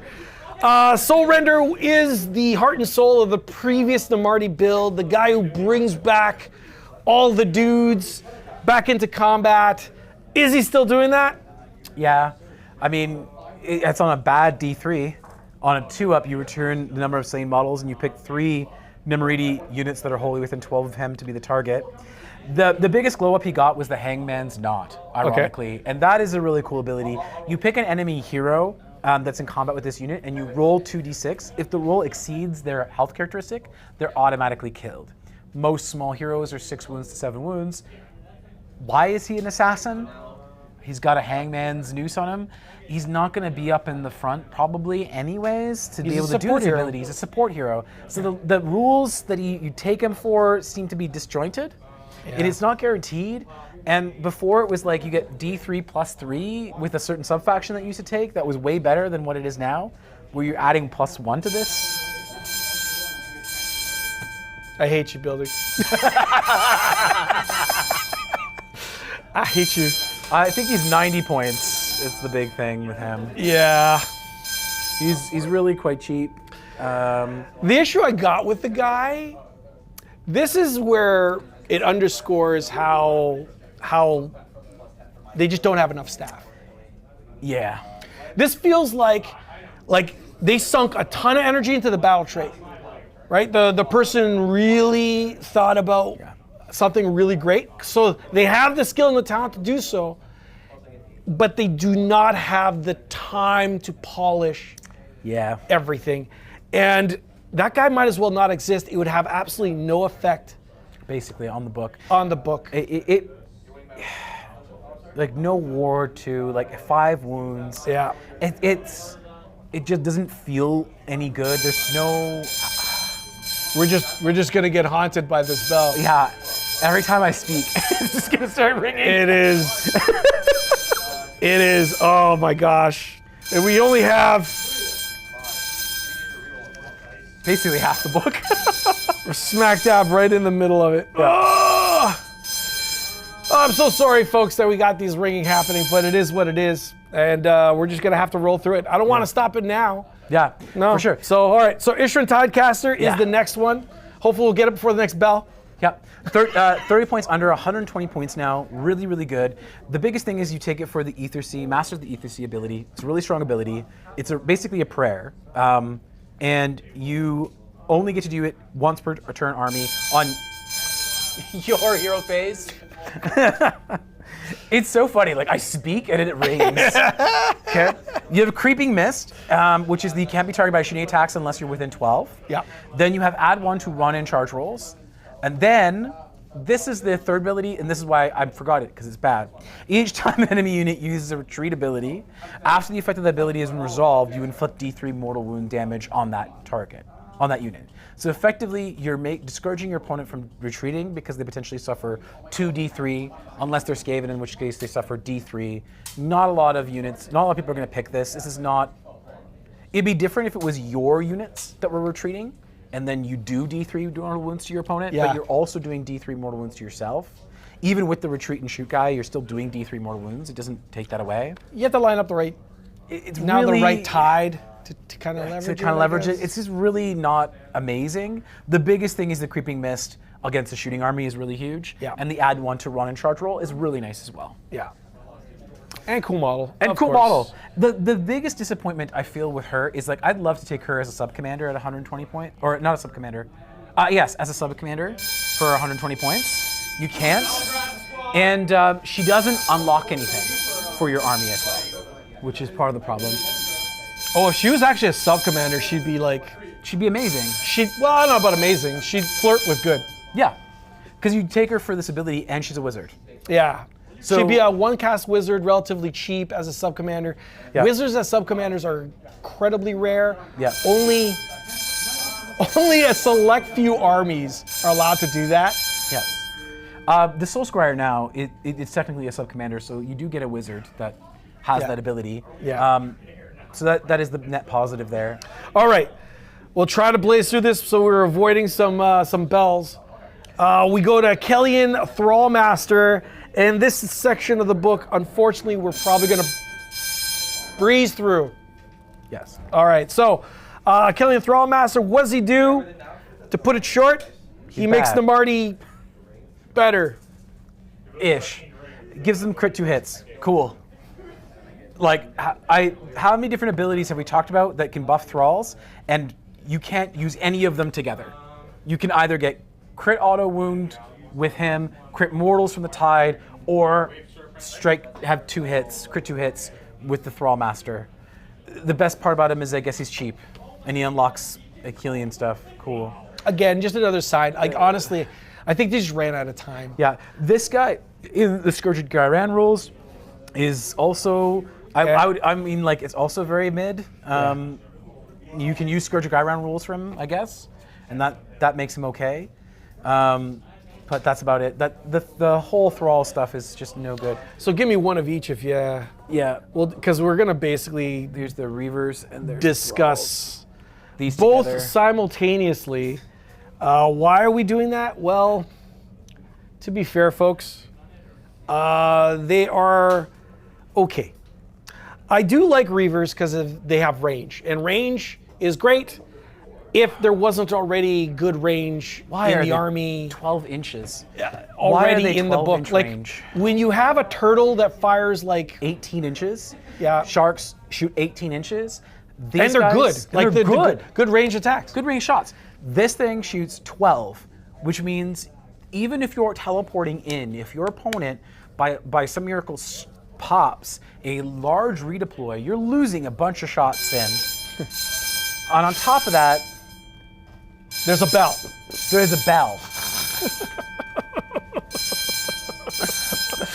Damn you! Damn you, bell! All of a sudden, they do an 8 crap with the entire bell. I thought they were done. Like how many times do you have to press the button to chest it? I don't know. That's the crazy thing. You're like, I don't know if it works. Let's press it again. Let's try it one more time. Maybe it's someone who's deaf who's testing. Maybe just try it one more time. Okay, so if you use, this is a big thing too, is that it can use a shoot ability if it runs or retreats. Yeah. So it has flexibility as far as getting in, but I think you evaporate this unit. It's a 5-up ward with no ward.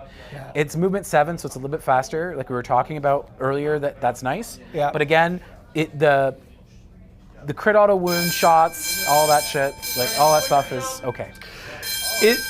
It's a mediocre unit. Long and short of it, both. Yes, both of them. And now they've raised it by 10 points, which is bad. Thralls don't even look at this, please. Just go and play the Scourge of Gyran version. It's better. You get cool mobility tricks where you get to piece out of combat. That's more interesting than what you're getting here. They get retreat and charge. No, in the new one, in the Scourge run, they get to fight and then they get a roll of dice. I think it's on a 3-up. They get to leave combat. Okay, so it's like a hit and run. Hit and run. And that's cool for that kind of unit. It means that you're safe going in. This is bad. You get -1 to wound on that enemy unit after you fought that unit. It feels very, very bad. It's corner case. Yeah, it's more hoops to jump in a unit that didn't need the hoops. Yeah. Okay, so let's look at sharks. While that bell's going, I'm gonna grab a shark. Yeah.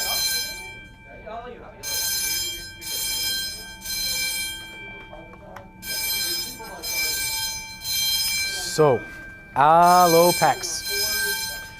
Eventually, Alopex. Eventually, Eventually, Alopex. Doopy doopy doo. This is nice. Doobie doobie.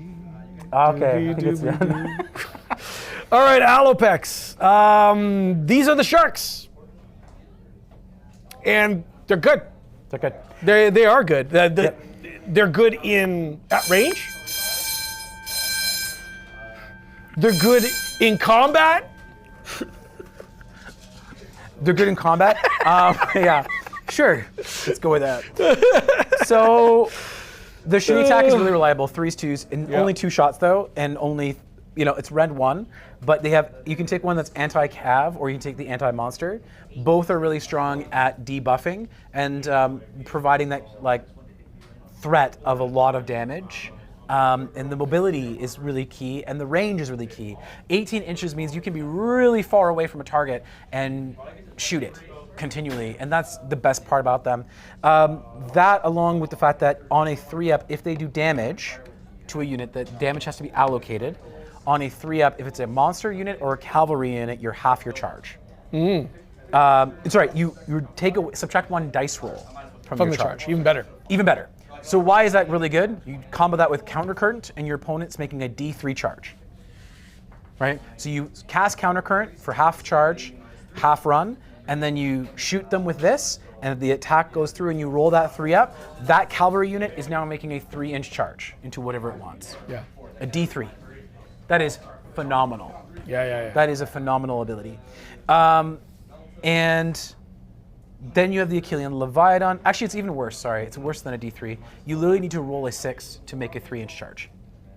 It's really strong. It's really good. The biggest thing too is with this is it's gotten a huge buff now with the Ether Sea Predators on Scourgy Gyran.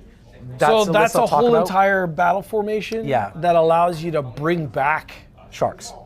Bring back sharks onto the table for 1 CP. Yes. What's really amazing about that is you could do that on your opponent's turn. Yes. That is really good.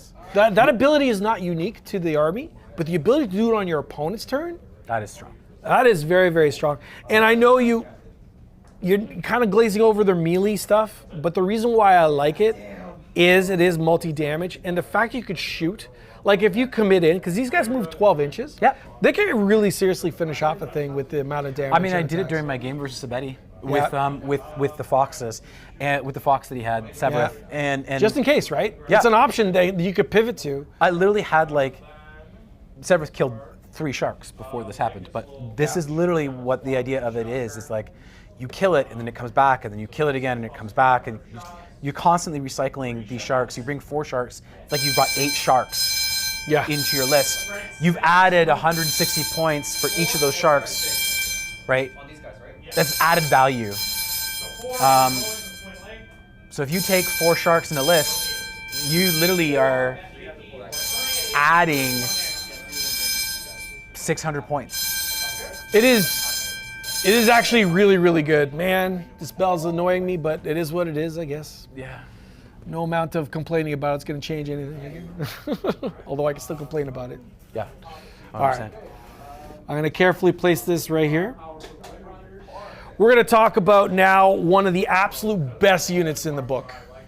Yeah, contrary to popular belief online, people are like, oh, it's not good. It's a good unit. It's probably... Really, eh? People feel like, I don't know, it's weird. I've seen some content creators and things like that be like, oh, you don't really need to bring a turtle anymore. I guess not, but like, no. Why wouldn't you bring a turtle? Yeah. A turtle is amazing for what you're bringing. Like, defensively, you have one of the strongest units in the game here. Like, 3-up save with 16 wounds and a 5-up ward. That alone is amazing. But now, it emanates everything within... Wholly within 6 inches of it, gets a 5-up ward on an army that has no wards. That's an incredible bunker that you've created. The amount of people that I've played who have smashed into eels while they're wholly within 6 inches of a turtle and thinking, I'm just going to lift that unit of eels, and then are surprised by the fact that they've barely killed an eel because there's a 5-up ward behind that 4-up save. That is where it's spicy. Well, you could also be, depending on the tide, you could be a -1 to hit. Yes. -1 to hit with a 5-up ward. Yes. -1 to rend on a 5-up ward. On a 3-up save model.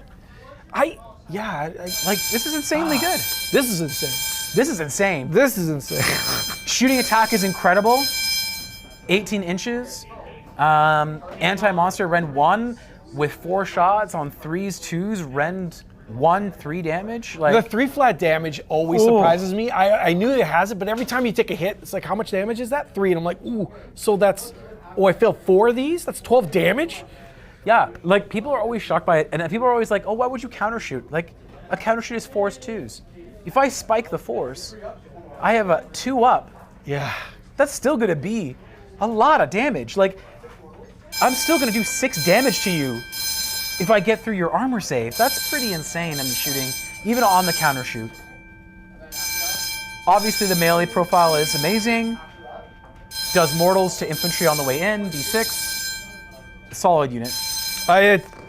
Am I overstating? Maybe I'm overstating saying it's the best unit in the book, but god dang it, it is. It's a huge deal. And it is a huge output piece. It's a huge defensive piece. It's an all-round amazing unit. And the fact that it dropped down 10 points is great. I mean, it's 490 to now 480. Not a significant change, but it's something. I don't know if there's a list I would build that wouldn't include the turtle. There's a couple, but I mean, there's one I'm going to show. All but the sharks, maybe. Not even. I think you like him with the sharks, to be honest. Yeah, because he gets so you yeah, 4 shots. You're right? not wrong. You're not He wrong. gets you 4 shots, anyways. Okay. Morsar. Moosar. Now, how do you tell these eels apart? One has spears, and the other has hand weapons, Yeah, like swords. swords, basically. I mean, technically, a spear is a hand weapon. Yes. All right, Achille Moosar. Are these still good? I mean, we've only been talking about them throughout the whole entire thing. Yeah, so they're still amazing. Yes, the answer is yes. They are Oh still no, good. we lost anti-infantry 1. Who cares? We got anti-cavalry red is 1. really good. Cool, and we still have the +1 damage on the charge, and Yep. we still only have 2 attacks each.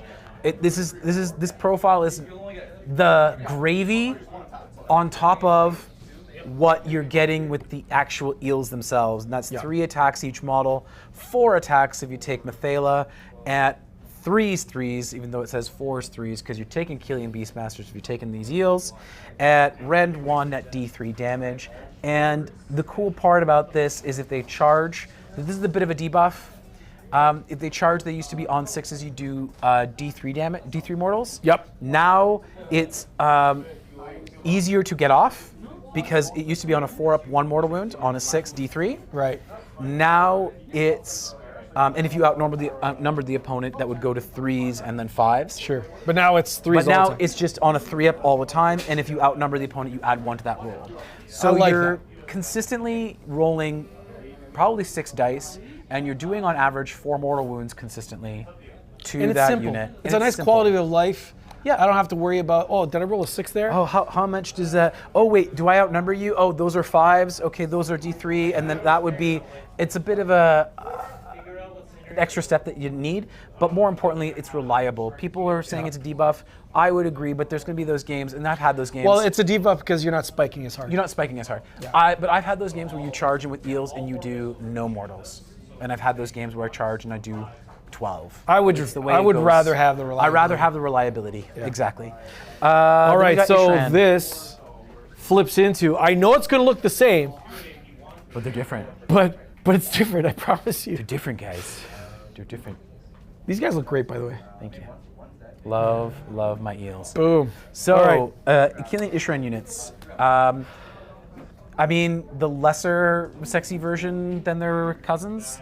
The big thing is that when they charge, they get a 5-up ward, which makes no sense to me. Why not make it when they don't charge, they have a 5-up ward? Wouldn't that make more sense? It's what they As used to have defensive before. use? Yeah. And they kind of translated it. Weird. I just don't understand why that. Even that rule, why did it stay? Like, it just feels like an odd rule to have, that when you charge something, you have a 5-up ward, you're more defensive. They lost their anti-infantry, which that is significant, because these guys have more attacks. So you are going to feel it a little bit, but you take the Achillean King, and now you're adding +1 rend anyways to anything. That might be just better, but you're paying 160 points to be able to do that. So all these things are things to keep in mind. The biggest thing that they benefit is they benefit you in units of 3, and they can pick a enemy unit within this combat range of this unit, and you roll a dice on a 3-up. You subtract 1 from the weapons from the attack characteristic of that target's weapons for the rest of the turn. So basically, on a 3-up, you make them -1 to attacks, and that's where that is strongest. And it's any combat phase. You can do it with several units if you take several units of them, and they still have the same eel profile. Still good eel. Still good eel profile. Still good eel. All right, now we go to, The boat. all right, It won't be on there long. Don't worry. no, the reason why this is good, It's faction good. terrain, I guess. good is that it's free. It's free. And yeah, you had 1 to save rolls for cavalry and for infantry units. That's great, but it's only wholly within 6. I mean, wouldn't it be great if we had it do something like, I don't know, teleport anywhere on the board and heal my units D3? I mean, that'd be crazy though, That would be right? insane. That would be insane. Who an army would have that? Who would do that? and then if you were within 3 of it, you couldn't have commands? I mean, that would be so silly. Crazy. Who would do that? Crazy. and it would be free? You know what would also be amazing? It would also be amazing. A stream that didn't have bells. Yeah, that'd be wonderful. That would be also amazing. All right, so we're being obviously sarcastic, sort of, because we are actually having bells. But Yeah, this piece is really underwhelming. It is a cool flipping model. It actually breaks into two pieces, so you have the option of having it as one singular ship or two separate ships. Yep.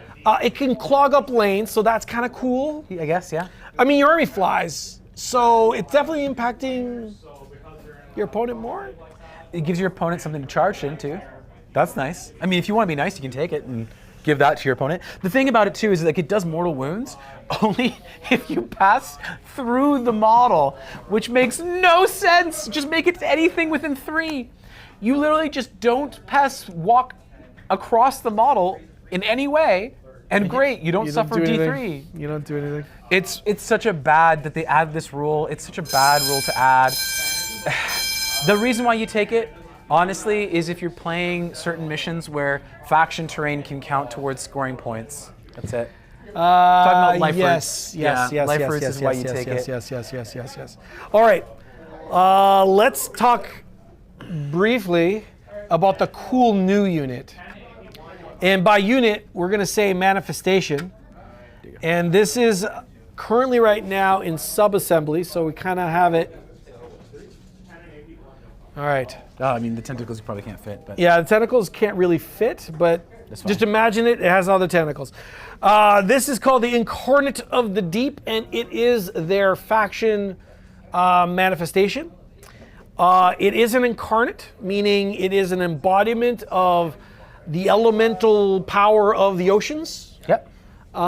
It looks cool AF. Is it good? I mean, that's the debate. And the debate is, do I take this or just take Aetherot machineries? Aetherot machineries or toilet. Huh? Or toilet. Or Twilight, yeah. Toilet. I thought you said toilet. Or you take toilet. Or you take the toilet, you know? Toilet is where the stream is heading toward. Oh, gosh darn it. All right. We're going to test it in the morning. All right, cool. Cool. All right. Okay, Incarnate of the Deep. Is it good? It's okay. It's fun. It's a big piece. The biggest thing is it's a 4-up save with a 6-up ward, and it's 12 wounds. So it can be you have to kind of commit something to be able to lift it in like one go. And if you try to unbind it, it only takes 6 damage. So it can't just be like it's gone the moment you casted it. It's a casting value of 8, so it's hard to cast. That's the trouble. And to be able to cast it, I mean, like, casting on 8 means you're taking away other casts. If it's turn 1 and you got nothing to cast and the thing's within range, it's not a bad cast to do. It comes in wholly within 12, and I guess that's okay. The biggest thing is it does okay damage. It's 6 attacks, 4s, 2s, rend 1, 3 damage.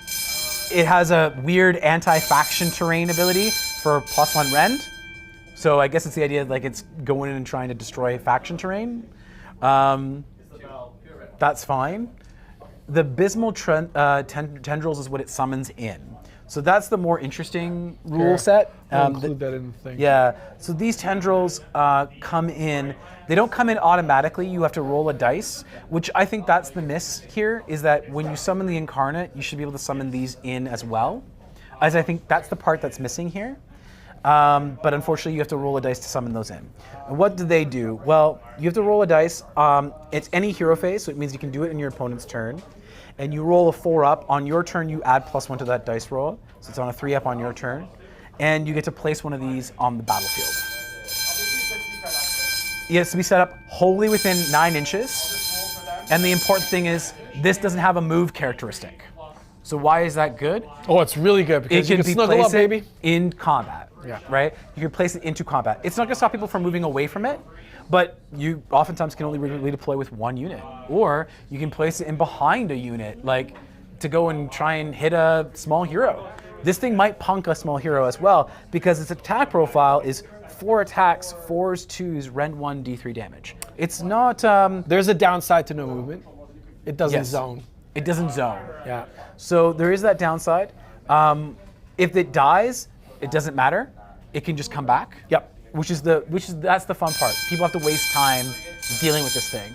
Your opponent can banish it on a 6. that's fine. You can then just roll to bring it back again. So the other ability it has is the ensnared ability. It rolls a dice, and if the dice roll exceeds the health characteristic, the unit is ensnared.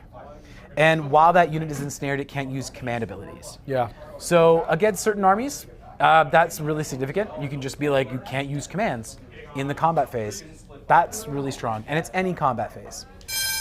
You can only roll it once. That's it. You can't roll it even if you have 2 tentacles on the board. Yeah. And basically, that's about it. You add 1 if the unit's ensnared, add 1 to hit rolls if the unit's ensnared, but that's about it. Honestly, I like it.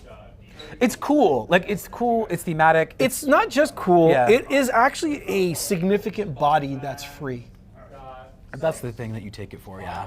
It is a significant body. That thing's on like 130 mil base. It's big, Huge meaty base. Yeah. Its stats are actually decent, like better than decent. 6 attacks, 4s, 2s, rend 1, 3 flat damage. It's nice when it pops off. I mean, This is free. This is free. That's the thing to remember. Yeah, right? yeah. So I mean, your opportunity cost is I don't take Aetherot for potentially doing mortal wounds with Pendulum and having a bit of control. Really good. I don't take swords because they ignore wards and okay, yeah, that's good, but more corner case. Yeah. I don't have reroll charges. Well, I have an army that teleports across the board and can 3d6 charge. Exactly what's the opportunity cost? Yeah. I actually think this wins out. I mean, everything that you described is so strong, though. When you start to look at some of the combos with what you're able to do with Pendulum, in as far as control. Control Pendulum. And that's the idea. I think that's the biggest part. Yes, because this doesn't offer you this offers as a control piece in as an area blocker. Yeah. But it offers your opponent opportunities to charge off of it. Like if you can block a lane, that's fantastic. But your Pendulum just does that better. You don't care if your Pendulum attacks, and you're just stopping your opponent from being able to charge. Potentially.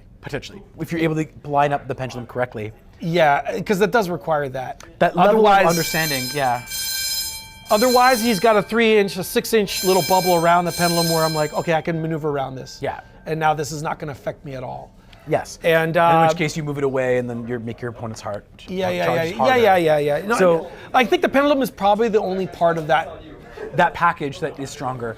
And for this army. Because I think yes. the gears are amazing in other Yes. armies that don't have crazy movement. And Yes. I think the gears reroll charges, -1 to hit for your wizard. For sure. Is really, really, especially that -1 to hit wizard is like Nagash or something like that. Or the Edelot. Or whatever, right? I think those are all, Yeah. the others are good. I'm just thinking in the context of this army, I think this guy's is better than meh.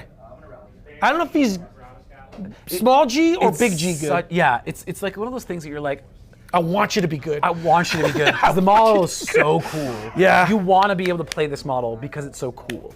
You want to make it work because it looks so cool. The on the amount table. of damage this thing could potentially kick out is just fantastic. It has 6 attacks. It can summon a tendril that basically has the same profile, but instead of flat 3, it's D3 damage. Yeah. And, again, I'm like, there's something here. Is it like, wow, incredible? Okay, so what if Aetherot is now 20 points? Now this wins out. And I think that's the biggest thing that that we just don't know yet is whether or not this thing now costs, whether or not Aetherot's going to cost points. Yeah. And if Aetherot costs points, then I think this edges it out as far as a win for you, for the army. This is so funny. All right, I want to say shout out to Midbeard. He's saying, bro, having a shipping lane bell going off on the dock while talking about IDK is the most legit stream ever. If it was only a loading dock, then we would be able to control it. No, believe it or not, this is actually an emergency test. Test of the fire alarm that was scheduled for this morning that apparently spilled into the afternoon.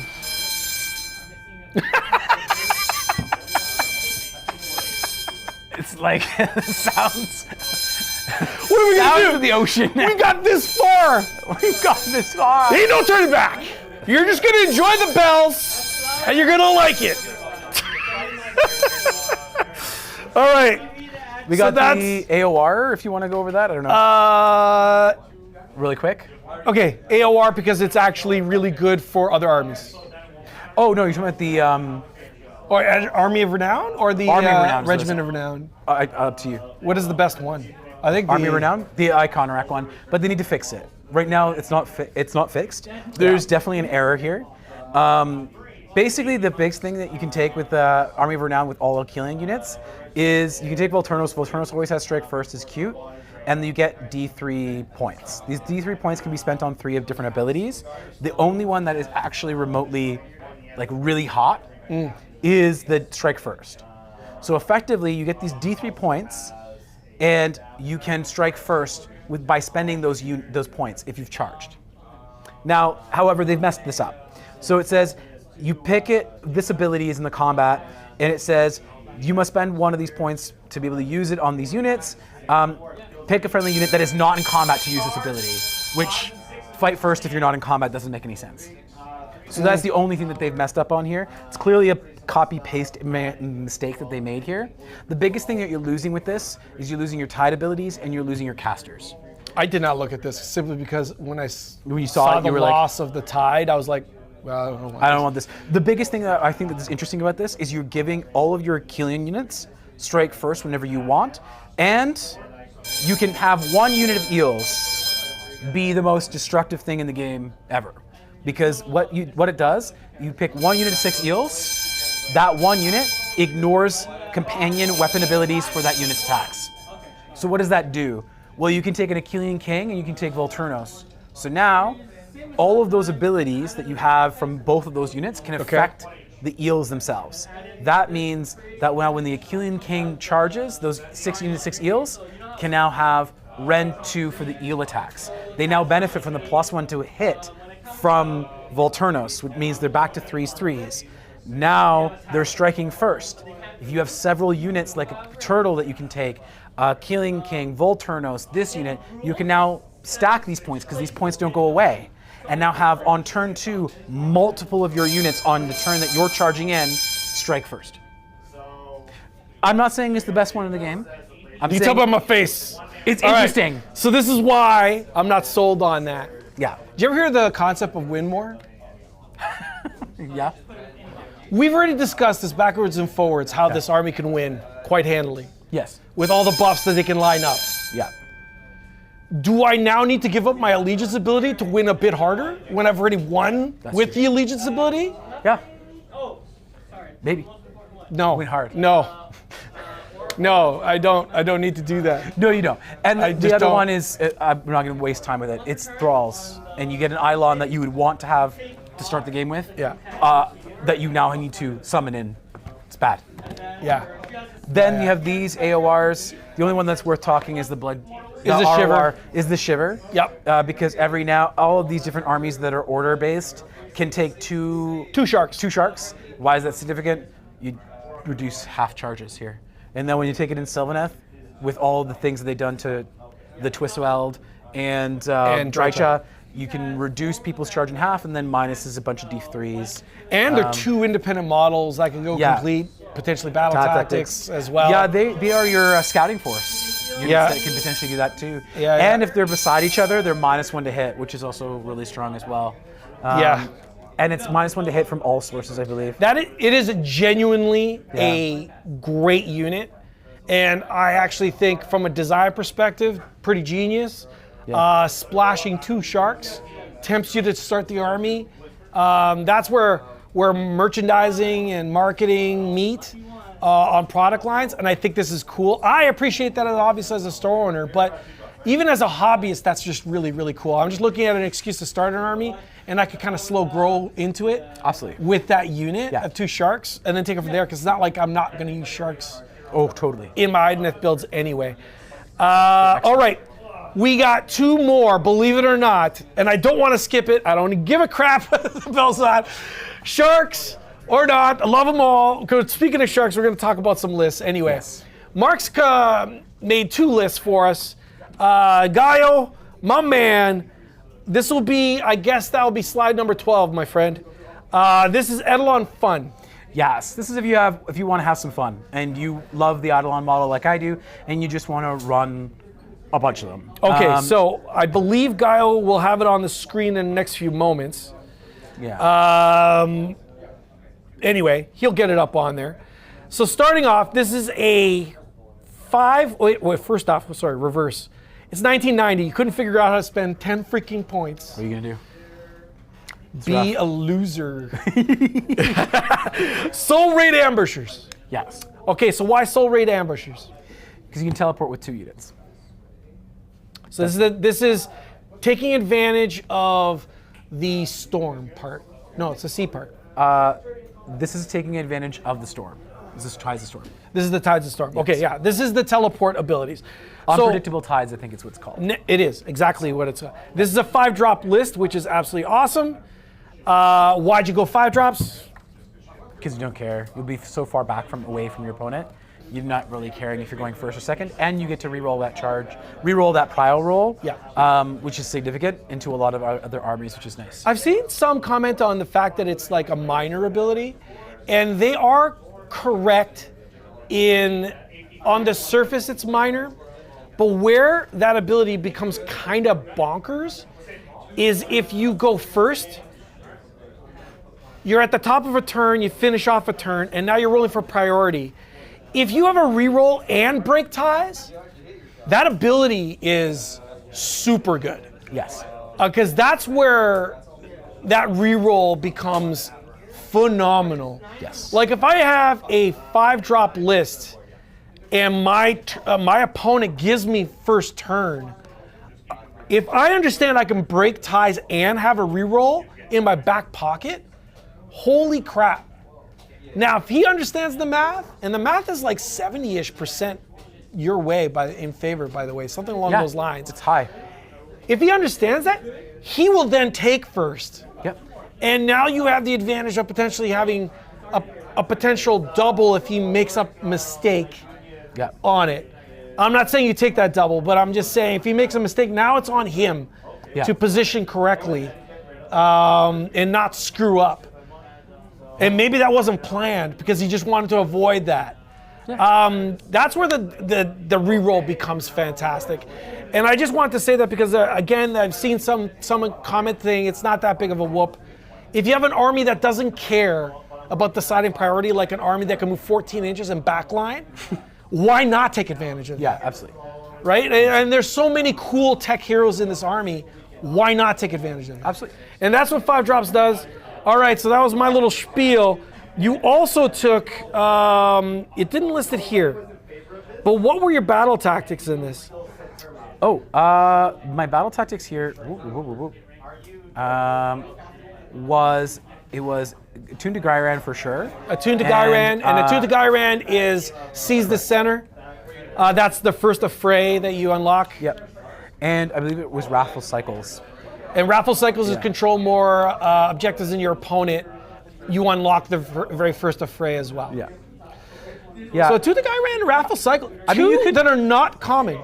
You could go Master the Pass as well, because you have so much like fight last heroes as well, to go and try and kill a hero. It's just people can hide heroes well, and that kind of can be a challenge sometimes. That's why Wrathful Cycles is kind of nice. You have the mobility and the speed to kind of go, I'm on these objectives, and teleports as well to kind of go, I'm grabbing the hold more very early on, and then teleporting away to make sure I'm in safe positions. Attuned to Gairan as well, just 2 objectives, 2 units within the center you can easily do with this, because you are so defensive, and because this in particular can be so defensive. All right, so let's get into the nitty-gritty of it. You have 1, 2, 3, 4 Eidolons, 3 of which are the Storm, which are the melee versions. These are the guys that can. Do they have running charge built in? No, they have retreat. Okay, so they have retreat charge built in. Yeah.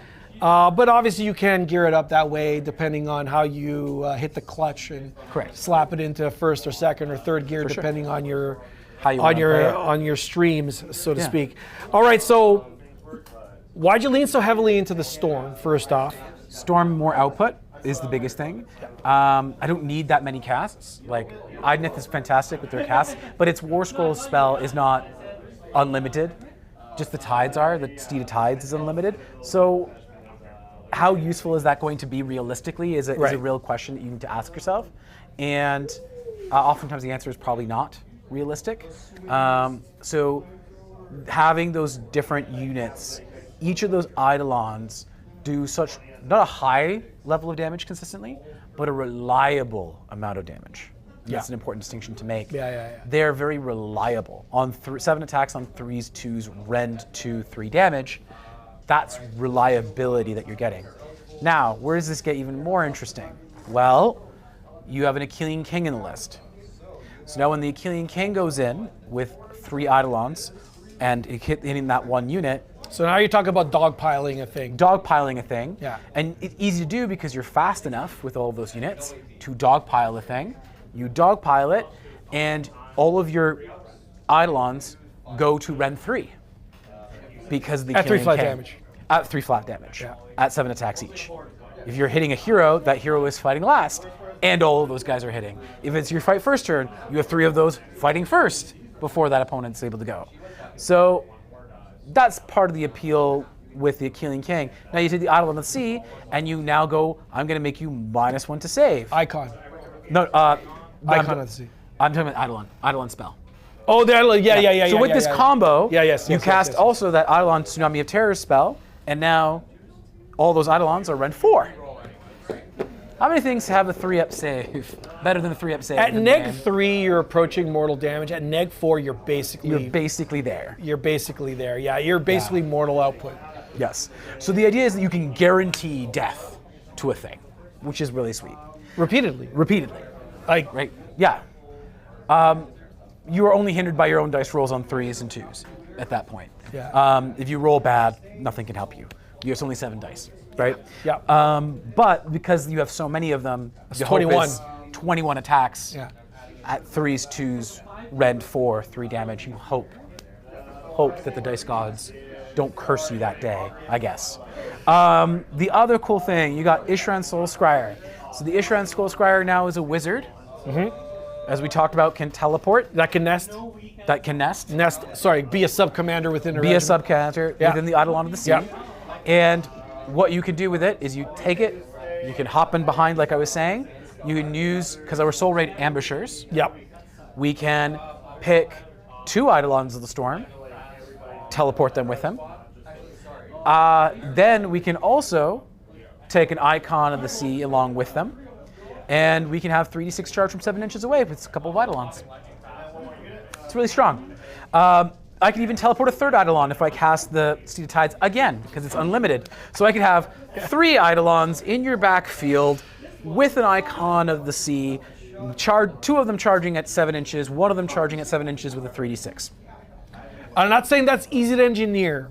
No. But what is cool is it's an option in the toolbox. The difficulty is just your own casting, basically. Steed of Tides cast on a 6. You need to have the Soul Scryer out of position from unbinds to be able to pull that off. And then you hope that you cast it with the other Eidolon of the Sea to be able to get them. It's not candy canes and rainbows. It's not candy canes and rainbows. But it is automatic, is what we're saying. But it is cool. Like, it's part of all this, part of the even layered tech within this list. This is an extreme list. And this is a funsies list, as he called it. Yes. Would you actually entertain taking this to RTT, maybe? RTT, yes. Yeah, this is a fun list, like RTT. If you don't want to collect the models, this is like your TTS. It is 4 Eidolons. It is 4 Eidolons, so I mean, what other army, like what other options you would take? You're never taking 4. You're never taking 4. Like the max 2 you're taking is 2 most of the time. 1 Sea, 1 Storm. 1 Sea, 1 Storm, probably in most reasonable people's lists. It's a great TTS army. But it's a great TTS army. I love the Eidolon model. I couldn't help myself. I needed to create this list. The cool thing too is you have Reavers there as well. So if you don't want to commit an Eidolon to the backfield, you can always use a bunch of Reavers, have some shots from 7 inches away with the Soul Scryer. It's not bad. Yeah, it's kind of cool. It's not bad. I actually think the list is pretty sweet. It's fun. It's a yeah. You're right. It's not the problem with the list. What's the House of Cards? The House of Cards are this whole entire army's like Well, there's 4 big models and then a tiny handful of small models. Basically. As soon as anything starts dying, You really start to feel it. but you could control that tempo because you could control the tempo because of your crazy movement. Yeah, you have teleports, right? You can get things get things out, get things into safety. You can power through, Yeah. heal. Like there is ways that when you're 12 wounds, the 5-up ward and a 3-up save, to make yourself not die. You just can't feed things to your opponent. You have to be kind of cautious. You gotta kind of play a little bit. KG, pound. Pound into one thing at a time. At the right time. At the right time. Really remove it. And then continue through, and you kind of Pac-Man through the army is the strategy with this. Yeah. It's fun. Again, this is strictly like, do not go out and buy 4 Eidolons. Or do. Or do. And if you are, explaingames.com. There you go. Or do, and have a lot of fun. Yeah. That's basically what this list is. Nah, it's a fun list, and it's not a list you're going to see around. Basically anywhere other than online. But basically. I mean, I want to highlight it. I thought it was really, really cool. It's fun. It is a really, really cool list. I like it because of that. It's something different. Is it like super competitive? No, but it's super fun. competitive. Will be 2 Edelons, 12 eels, a turtle, 1 Achillean king. It'll include Methella, maybe, or an icon, or another icon, and now you're roughly at 2K. There it is. I just did it for you. Basically, yes. You might have actually probably 2 sharks as well within that list, I think. Points wise, it's not quite as easy as all that, just because the Eidolons are really expensive. Yeah, they are. So I don't think you're gonna have 12 eels, 2. a shark, and 2 Edelons are probably a safe bet, and then some here. It's you'll see it. This is a little bit different. This is something a little bit different. Yeah. Even this one I have here is a little bit different as well. Okay, so let's talk about Gaio. We're going to head into slide number 13A, and then we got the baby shark list. Baby shark. Shark. So this is a variation of the list I kind of played on stream versus Sabeti. Well, wait a second. So let's talk about a few details. 1990 again. Yeah, I don't know what to tell you. 10 points short. Again. I don't know what to tell you. Why do you suck? Why do you suck? Ether Sea Predators is the battle formation, and Ether Sea Predators is from Scourge of Gairan. And that is the one that allows you to regrow a shark for 1 CP. But what is incredible about it, and I've said it before, I'll say it again, you could do this on your opponent's turn at the end of turn.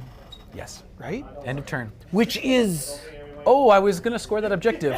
Nope. So good. Oh, I was going to... Nope.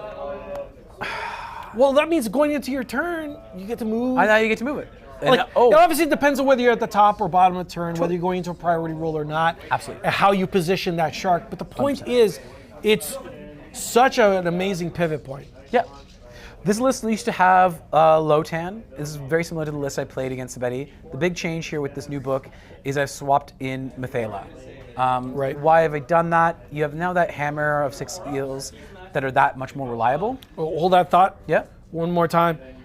This is a 2-drop list. 2-drop list. And the reason why it's 2 drops is because priority in this case matters.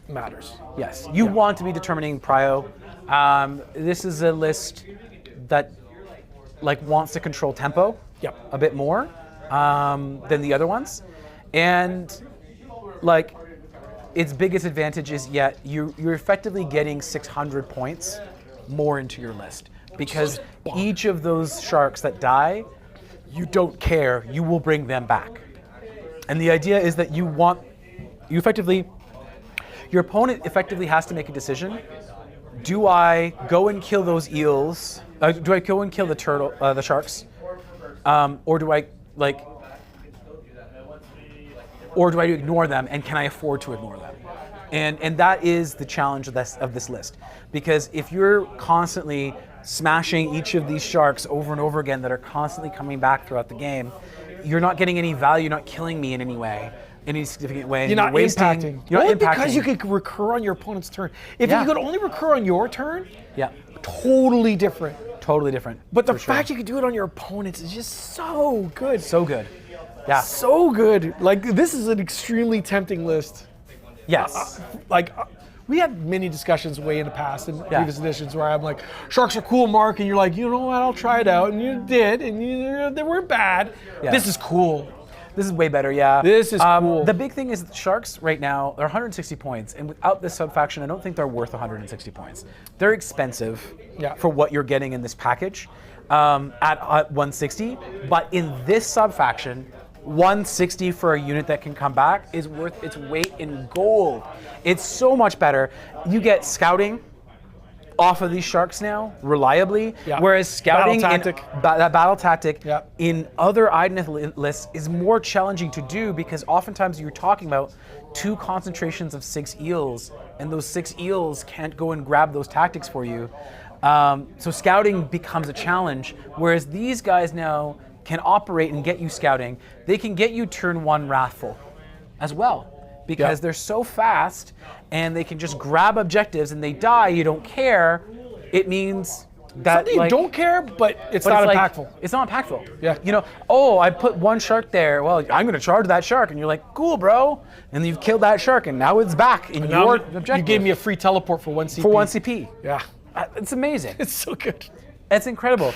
And that's why this list works so well. I don't like more than 4. I've seen people run 6 instead of the unit of 6 eels. I think you still want that unit of 6 eels as a hammer. People know 6 eels are scary, and especially when they're beside a turtle. Now with Methala, they're adding +1 to attacks. You're adding output, and Methala is a caster.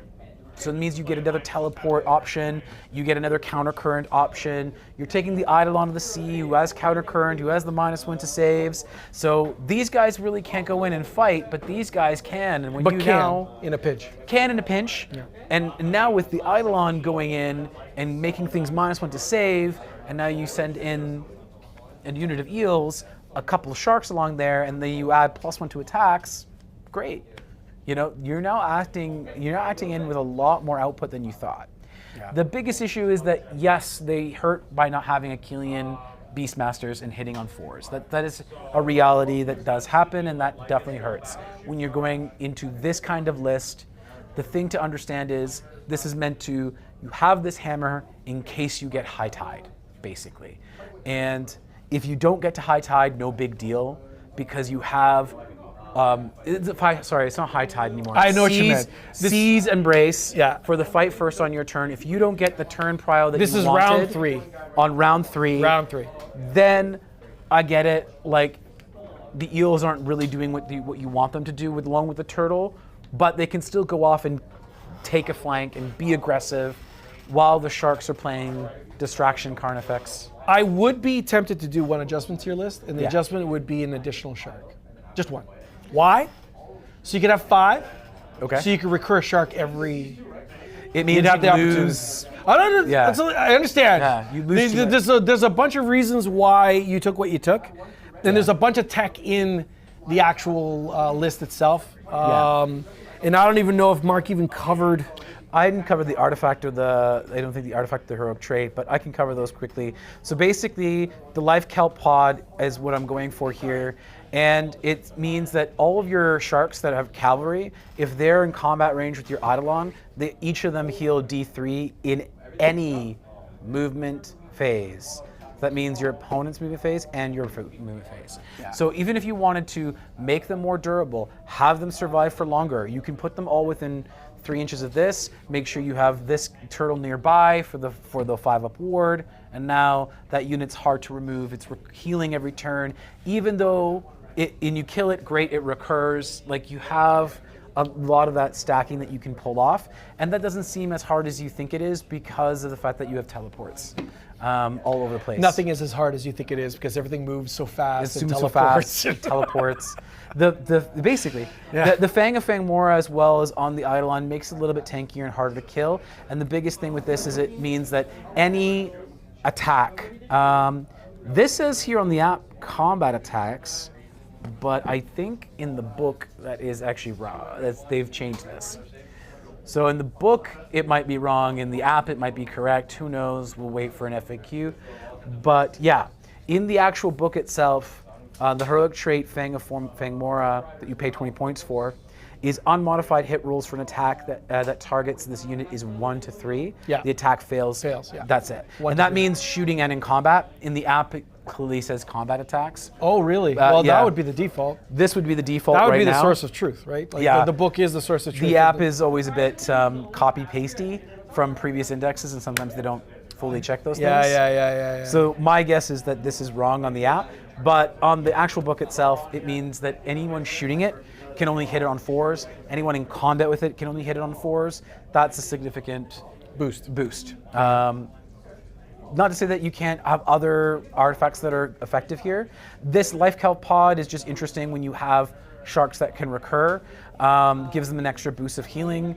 Obviously with armor of Synthoid, which is still very viable. They've changed the rules for it. Used to be no command weapon abilities targeting that unit. Yep. Now it's -1 to hit if it hasn't charged to anything that's within 3, not necessarily targeting this unit, but any unit within 3. It's within 3, not wholly within. Not wholly within as well. So it's actually a bigger bubble than you think. Yeah, basically you can use the Edelot to effectively be that screen, and it's going to be difficult to kill because it's still going to be only dying. You're still going to be hitting it on 4s, and it's then going to be also -1 to hit. Yes. Yeah. All right.